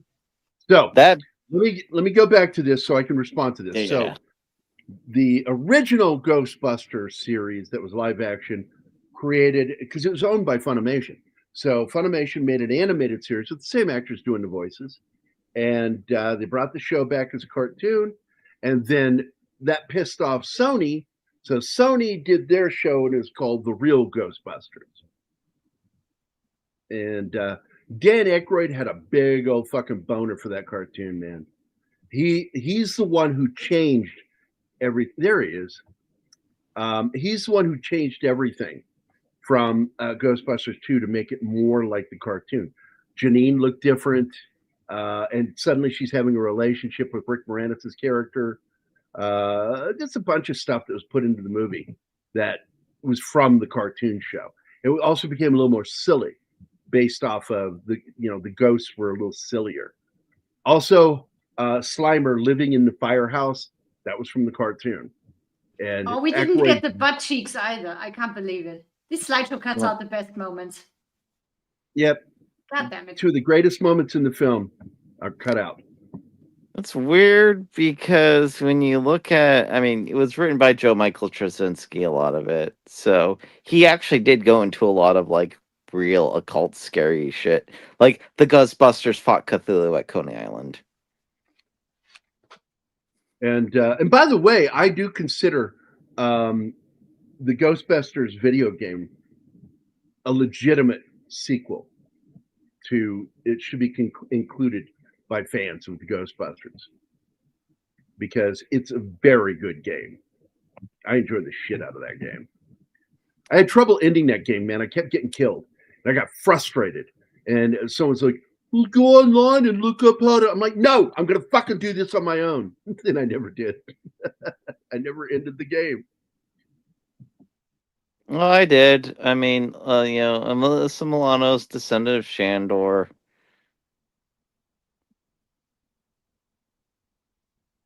That's what you find out. And that's why they targeted her.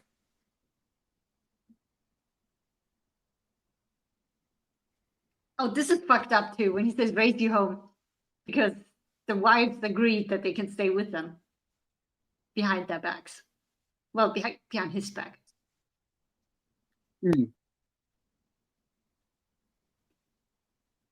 Yeah, I remember More that cohabitating. Ivor Shandor is in the Afterlife movie, and I'm trying to remember who played him. The Whiplash guy. I can't remember his name off the top of my head. J.K. Simmons. That's right. Yeah, J.K. Simmons. Yeah. Ivan Chandler. Yeah, J.K. Simmons. And I love that Bob Gunton plays Egon Spengler, even though they CG'd Egon's face on him. That's actually Bob Gunton, and he's a fucking great actor. You remember him from that little movie called Shawshank Redemption? He's the guy that ran the prison that shoots himself at the end. Well, let's say two people played him. The original Ghostbusters actor played Egon in one scene as well. He was wearing the suit. Ivan Reitman played Egon at one point. Oh, really? Oh, that's cool.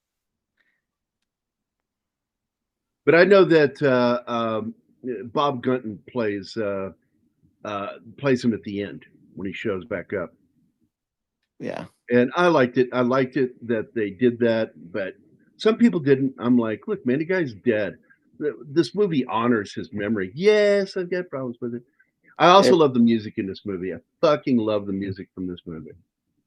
I mean, they didn't have him speak. He was an actual ghost, so it wasn't like they were trying to pretend he was still alive. That's it, Slasher Fred. Yes. And Bob Burns is still alive, and I've been reaching out to him to get him on the show. I love that guy. He has, after Forey Ackerman, Bob Burns has the single greatest collection of movie memorabilia.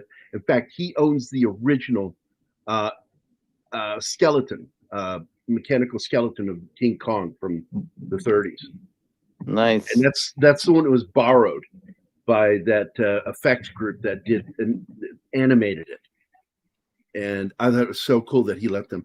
Oh, yes, I love you. Didn't hear? I love this. Don't tell me. Yep, she's bald on both ends now.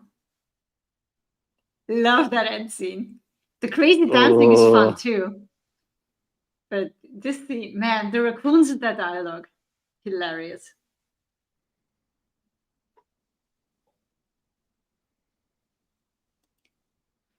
Oh, in the beginning when they find the hot dogs that they tossed out. And one of the raccoons is like, yay, feast. And the other one is like, don't put that in your mouth. That's asses and lips.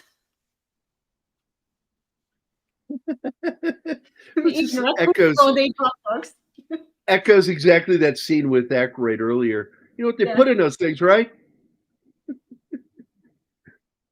But even the raccoons don't want them because they're trash. They will eat them. Yeah, raccoons will eat almost anything. I'll tell you what's funny. They're trash pandas. Of course they will. Trash pandas, yeah. They the thing that's funny about raccoons, my own personal run-ins with them out in the wild, funny. I used to just fuck with them all the time. I'd give them Cheetos, and they'd find the brook to go wash the food, and it would dissolve in the water, and you hear them chattering all angry. And I had another funny moment with them. It wasn't really me. It was Tracy, Zoe's mom. We were getting a flood of raccoons. They smelled all the food we were making. And they came up like, hey, can we have some? Walking right up to us. We're like, I'm like, yeah, sure. Because as long as they stay away from me, I'm fine. I'll throw food to them. And, but Travis, my gay roommate, and Aaron, my cousin, and they freak out and begin screaming hysterically. And Tracy jumps up on top of the picnic table there on our campsite and starts doing this weird fucking crazy back and forth move, like she's like trying to get into a. And I looked at her and said, what is that, raccoon kung fu? What are you doing? She's like jumping back and forth left to right. Like, what, are you trying to I'm big and trying to scare them away? No, they're not going to freak out. They just want food, And what I always said was, we were always taught to tie trash up in a tree away from the campsite.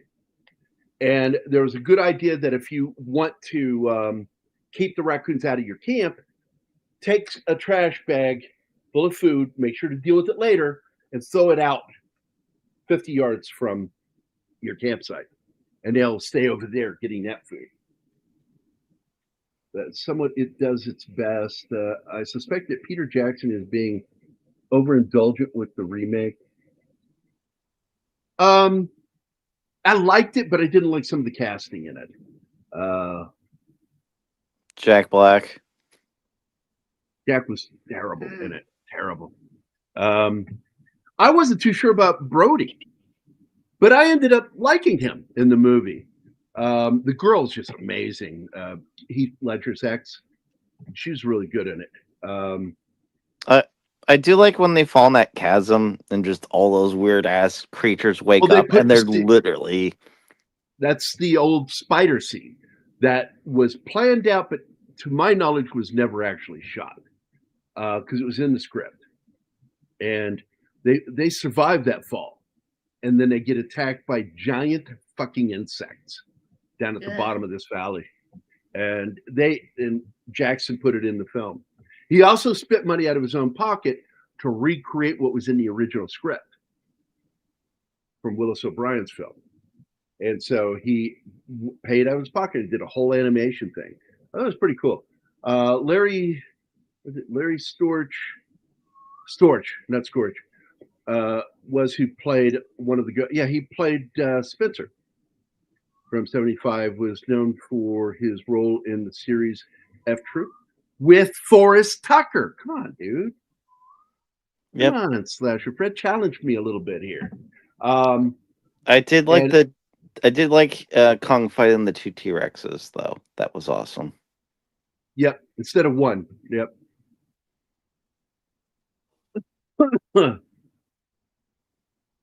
let's see.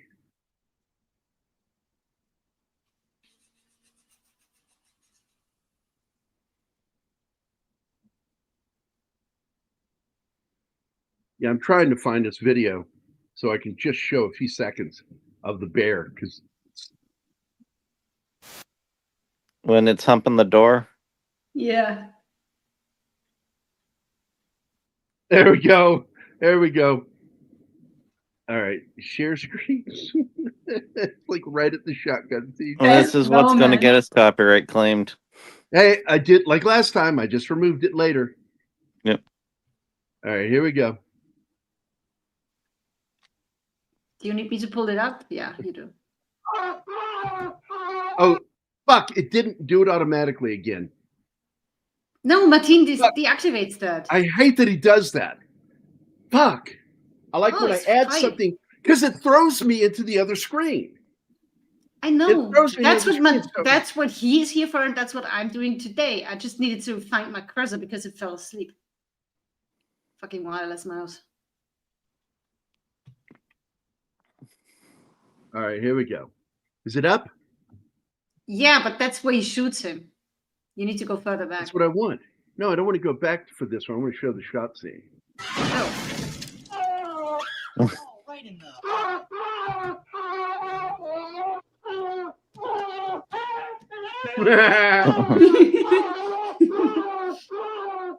All right, that's enough. And then I'll pull back and we'll get to this clip, which is the whole clip. And I want to get to him at that fucking door. It's right about here.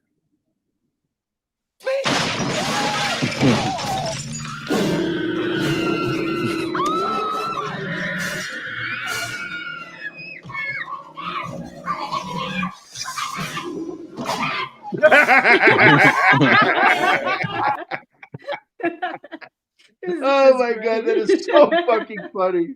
That is so fucking funny. I bet the bear had fun doing that. But I don't care. I just love that. I fucking love that.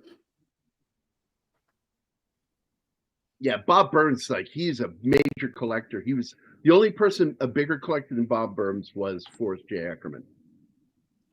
And I love King Kong. Yeah, it's a good film. Oh, we broke Gambit, I think. He's laughing his ass off in the chat. Gambit. You see this movie, you see the trailer, and you think, oh, this is going to be too silly for me. That's Anima. It would be silly. I don't know. And then she watched it and she goes, that was a lot of fun. And I went, I know. I told you. It's a fun movie. It's not a realistic comedy, but it's got feelings in it, you know? family. Family first. Family always comes first. He's unrealistically dumb. And some Yep. of the shit annoyed me. Like when he's the only when he's scene luring really the bears, embarrassing. he's not even taking the wrappers off the candy. Come on. You can't be that stupid. Well, he panics. When he sees them moving towards the car, he just throws it on the hood and fucking gets in the car. And I'm like, what are you doing? You know, he's kind of a hapless buffoon in some ways. Yeah. But he's, once again, the drive for him doing this stupid shit is he's trying to compete with this guy to look as cool as him. His He brother-in-law wants to be a thinks cool he's uncle to greatest. the girls. Yeah. I get that. He's just not. John Candy's character, just with like with Uncle Buck, you know, Uncle Buck is not going to be your cool uncle, but he's going to be the uncle that's there for you when shit goes down. And I love that movie. He was really big because he loved being a dad, you know, and he just loved family, a very tight knit family. The Candies. So felt bad for old Bart the Bear as a kid. I don't know about what happened to him when he was young. I just know that they took care of him. No, I think he felt bad watching this movie as a kid because the bear gets shot. Oh, as a kid, but he didn't. That's a little like I don't know what to call it, skull cap and an ass cap that he wore. Yeah. Poor Dory. How hard was that to put on the bear? I wonder. I don't know. We found photos of the bear and his trainer, and they seem to be really close. So the bear probably let him just do that. Yeah, what I've always hated Warren Beatty for getting her. Just like he doesn't deserve that woman. She's way better than him. But what do we say? Sometimes you got to marry up. I think he had a pretty good life, but towards the end, the cancer kept coming back, and he just didn't want to eat anymore and didn't want to take the medicine, and so they euthanized him because he was in so much pain. Well, yeah, that's a sign that an animal is ready to go. And once they stop eating, which is what was so shocking with my cat Loki, because he was eating as always, fucking starved in the morning, digging in. In the afternoon, he just shut down. Sometimes it happens that fast. Usually they stop eating and they go into hiding. But he was in his favorite spot in the middle of the bed, just chilling and slowly going. Animals, when they get old and they know it's time, they like to find a nice, like, damp, cold place to hang up, and then they just expire.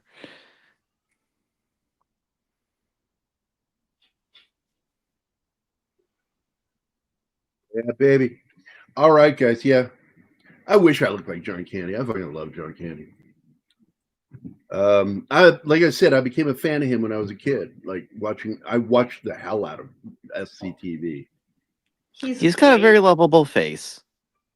Yeah. He's just funny. And I love his sarcasm. The way he delivers his lines. And he played this one character, John, fuck, what was his name? John Fuck. He was John Fuck. He was a rich, kind of snobbish guy.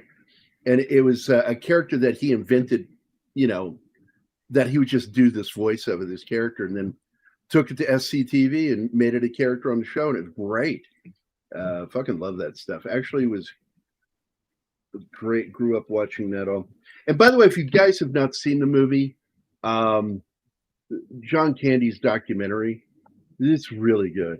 It's emotional, but it's good. It's really good. John Candy, I Like Me. Oh, and another SCTV that's fun to look up. Look up John Candy. It's Orson Welles. Yeah. He doesn't sound anything like Orson Welles, but it's still fucking funny. Yep. He does have the tough watch, dude. It's a tough watch. Very emotional film. The Black Cat was the first time Lugosi and Karloff joined together. Yeah. By the way, there was this fucking one of those story behind the making of films, and they completely screwed up.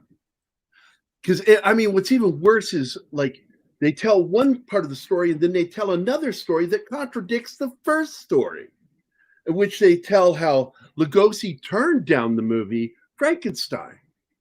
And then in the next moment they go, and there's actual photos out there that show Lugosi in the Frankenstein makeup testing for the film.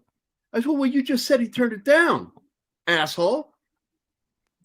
You just said he turned it down. So how can there be footage of him doing test makeup if he turned it down? Yeah, that's because you only got part of the story. The story is that he did turn down the first script. He didn't like it. And the second script was much better. And they were, him and Flory, the director, were going to make the film together. And problem is, LaMail got a different idea and wanted to go with James Whale directing. And James Whale, when he came on board, wanted Karloff because they'd already worked together with this old house, you know, and or the dark house or whatever the movie was called. I love the movie. I have it. So the reason there's footage and images of Lugosi from the first film is because he was originally going to play the monster. And then it went to Karloff. And even though they weren't technically fired, Flory and Lugosi, they were removed. And so LaMail felt bad about it and gave them a concession prize and gave them the movie Murders in the Rue Morgue. And that's it.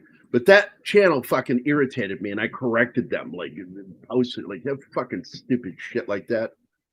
Like, don't put out part of the information, and then by doing so, not telling the whole thing, you give one bit of information, then you contradict it the next moment. Like, how is there footage from the film of Lugosi if he turned it down? You dumb motherfucker. It's getting even worse because people are just trying to make AI slop videos. So literally go, just grab all the facts from the most popular like videos on this subject and then compile them together. You get this video I was watching the other day, and it was the first one on the channel. And I'm like, that popped in my feed. And I'm like, oh, what is this about? And it's like, oh, it's a film I'm interested in. So I got to watch it. And I'm like, wait a minute. I know that voice. That's the drunk, you know? And I'm like, oh, shit. He did this? And I'm looking at the channel. I'm like, no, this is a brand new and hardly anybody's following it. Like maybe a couple hundred people following it. And I'm like, holy shit. And I'm like, then what's up with this voice? So I click on the information about the video, and it said the voiceover dub is done by Google through YouTube, that they allow you to have this done. And I'm like, oh my fucking God. Google did this? Google used his voice? So I posted about it and tagged him, the Scottish guy. And Critical drinker. And I was mad. Like, John talks about it today from Geeks and Gamers. Like, he found this out. And I'm like, no, he was told by me. I said, I know you guys don't like me. I get that. I don't really give a shit who likes me. But that's bullshit. Because he didn't just find that. I tagged him twice on it. 2 separate videos. And I'm just like, fuck those guys. And I don't mean that personally. I just say it's fucking rude to do that. Like, follow the fucking path. You act like you guys are all about good information. You don't even share the fucking important part. You know, that somebody told him. Well, who was that? Well, it was me from Pop Culture Minefield. Yeah, well, the next couple of years, YouTube is going to be going through, I think, a dark ages because we're already having the tides of AI slop.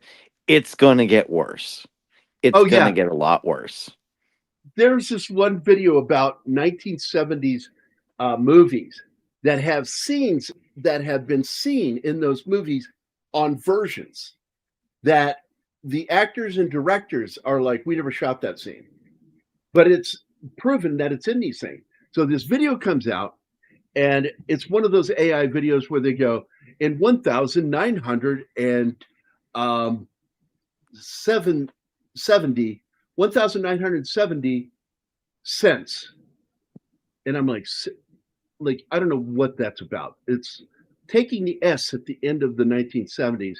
And it's like, clearly this person doesn't know how to write things out for AI to understand it. They're fucking idiots. So they keep saying the full number And or I heard on one 70 cents on another one, and it meant 70s. And I'm just like, same fucking video. And then I got so pissed I couldn't finish the video when I left a criticism.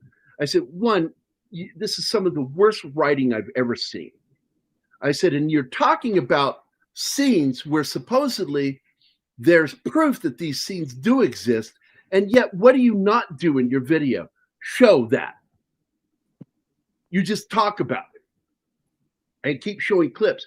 And then they get to the last one on this video, and they begin showing scenes from the wrong fucking movie about the movie they're talking about. Oh, I was so fucking angry. I went back, edited my comments. I can't even finish your video. It's that fucking bad. And I hope you block me, because God, I don't want you in my fucking feed. Yep. It's nice to know that no human beings will be working on most videos in your feed soon, because soon it'll be written by AI and starring AI and produced by AI and then I hate that. Released by AI.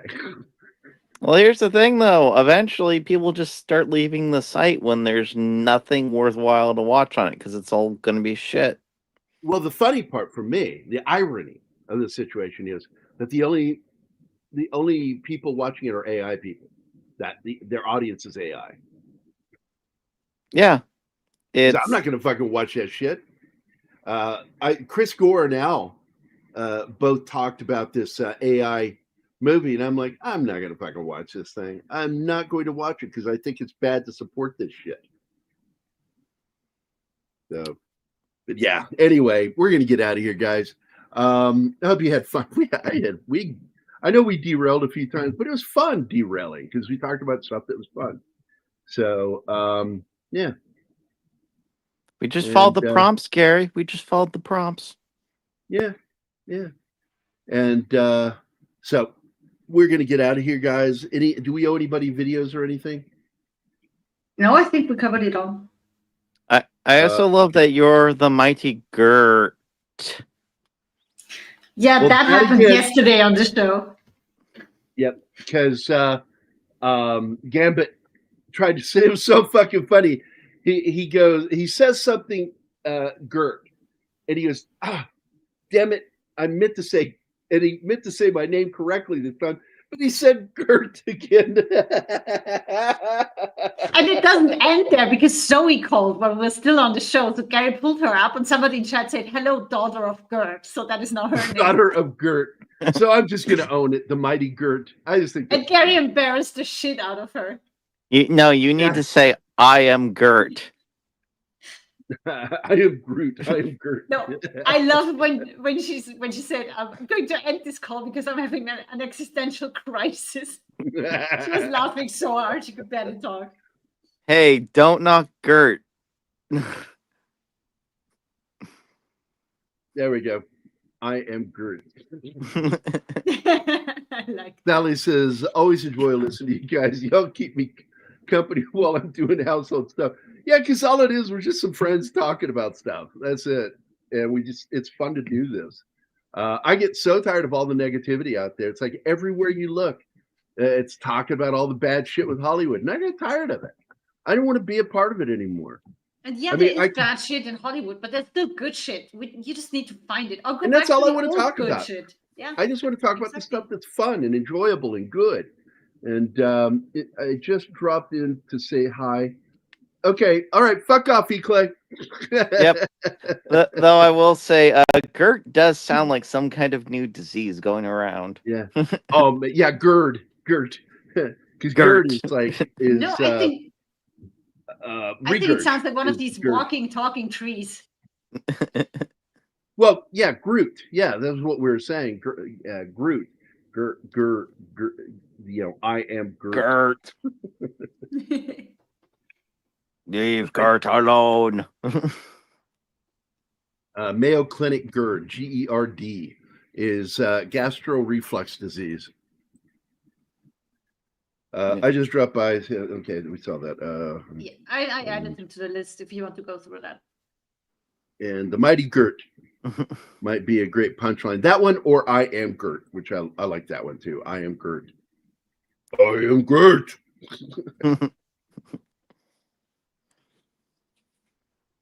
All right, we love you folks, but we gotta go. So Do your goodbyes, mighty Gert. yeah. All right, we're gonna get out of here, guys. Everybody have a great Saturday, man. I had fun today. I don't know about you guys. I had fun. This was a fun show. I love it when we have a good time.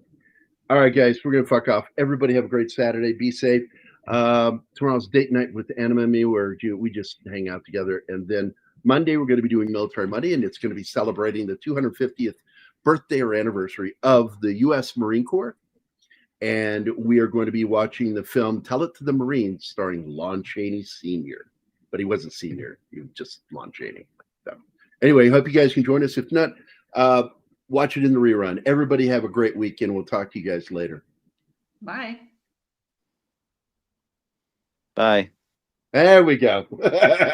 Thanks, That took you a Shanatsky. while, Shanatsky. What are you, a prima donna?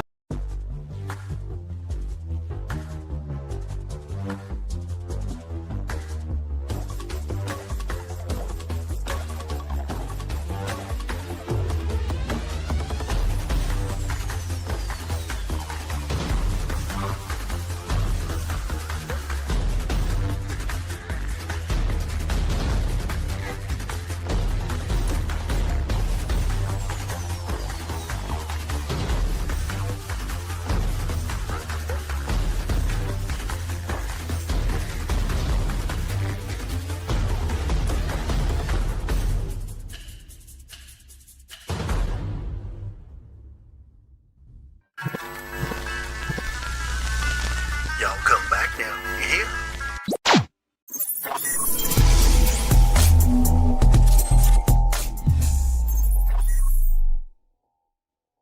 Matt Damon.